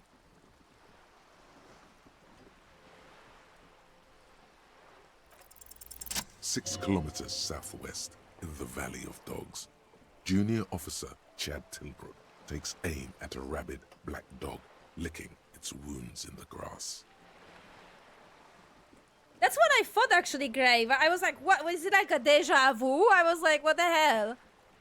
It's when you've seen something before, but you really feel like you haven't. Oh! To his left, his partner, Emil Mullins, whispers, "You heard what happened to Tequila Sunset in Martinez?" "Yes, he lost his mind," Tilbrook answers, fingers on the trigger. "Don't worry, Emil." He pulls it out slowly. Slowly now. He'll find it again. We always do. What am I? You? You're an officer of the RCM. Rebellion Citizens Militaria? Preciso Mundo. Good. And what is the Rebellion Citizens Militaria? Nothing more nor less than the de facto law enforcement body of post-revolutionary Revachol, Detective. Yes, we are the Revachol Citizens Militia. He's being sarcastic. You said de facto. Or de facto. Yes, that means not de jure.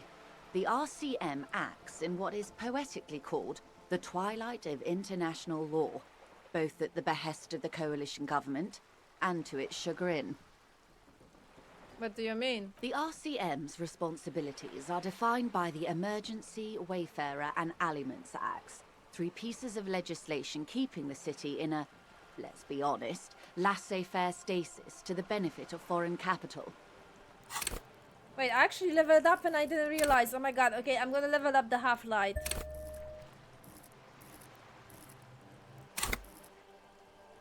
And then I want to do another... to have another slot and do this one. But at the same time, I think I can get rid of one of them.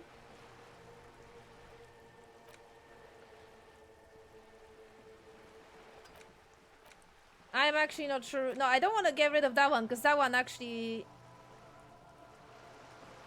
Bonus, okay. Learn cap for pain threshold assigned to 6.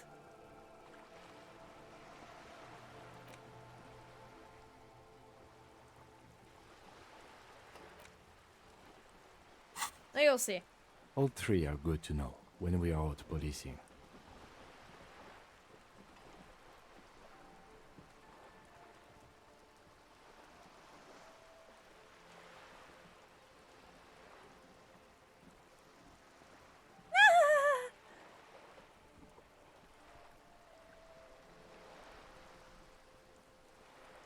So I'm basically a trial to forge an interest. There's nothing basic about your role, Detective. It's true that the RCM keeps everything the way our seemingly permanent provisional rulers like it. Yet, on the other hand, I know these people. I deal with them daily.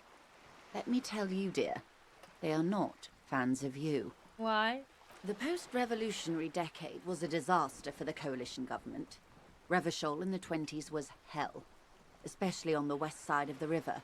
Gang warfare, a botched privatization scheme, a nuclear pile meltdown. They called it the international zone because no nation wanted to claim responsibility. The RCM restored peace where the coalition failed. A true blue citizens' initiative. They will never forgive you. That's somewhat of an exaggeration. In reality, ours is a mutually beneficial arrangement. Revacholians get to keep the peace in Revachol, and the coalition doesn't have to worry about it. Anyway, sorry to intrude. Please continue. Yes, Lieutenant. Permit me to conclude with this. Who you are, to me, is the police.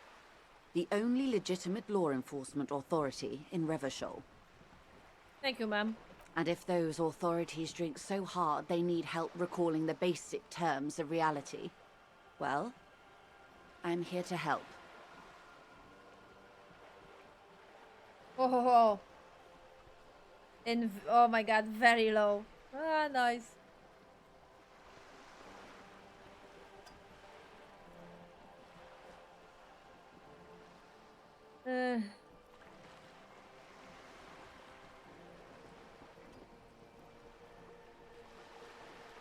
Okay, we will be back to it. Maybe I will actually like, I don't know. I'm thinking. Cause what else I have on me? We need to be back to that apartment. We're gonna have to call Alice, but tomorrow, so day 3.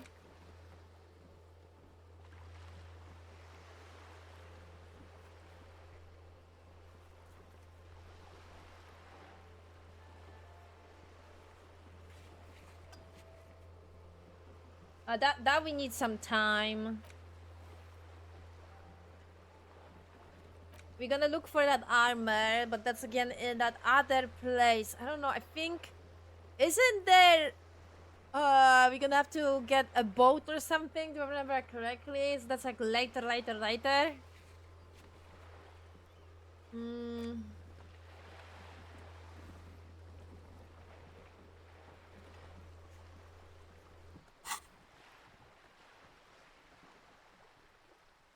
I'm trying to think. Okay. Glad to have been of assistance. The little that I know. Anything else? Right. I'll be back, I guess. I don't know.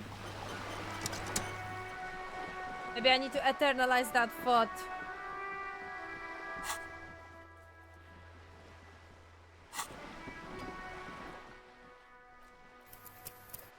Right. I think we're gonna stop here. I think this is a good place to do.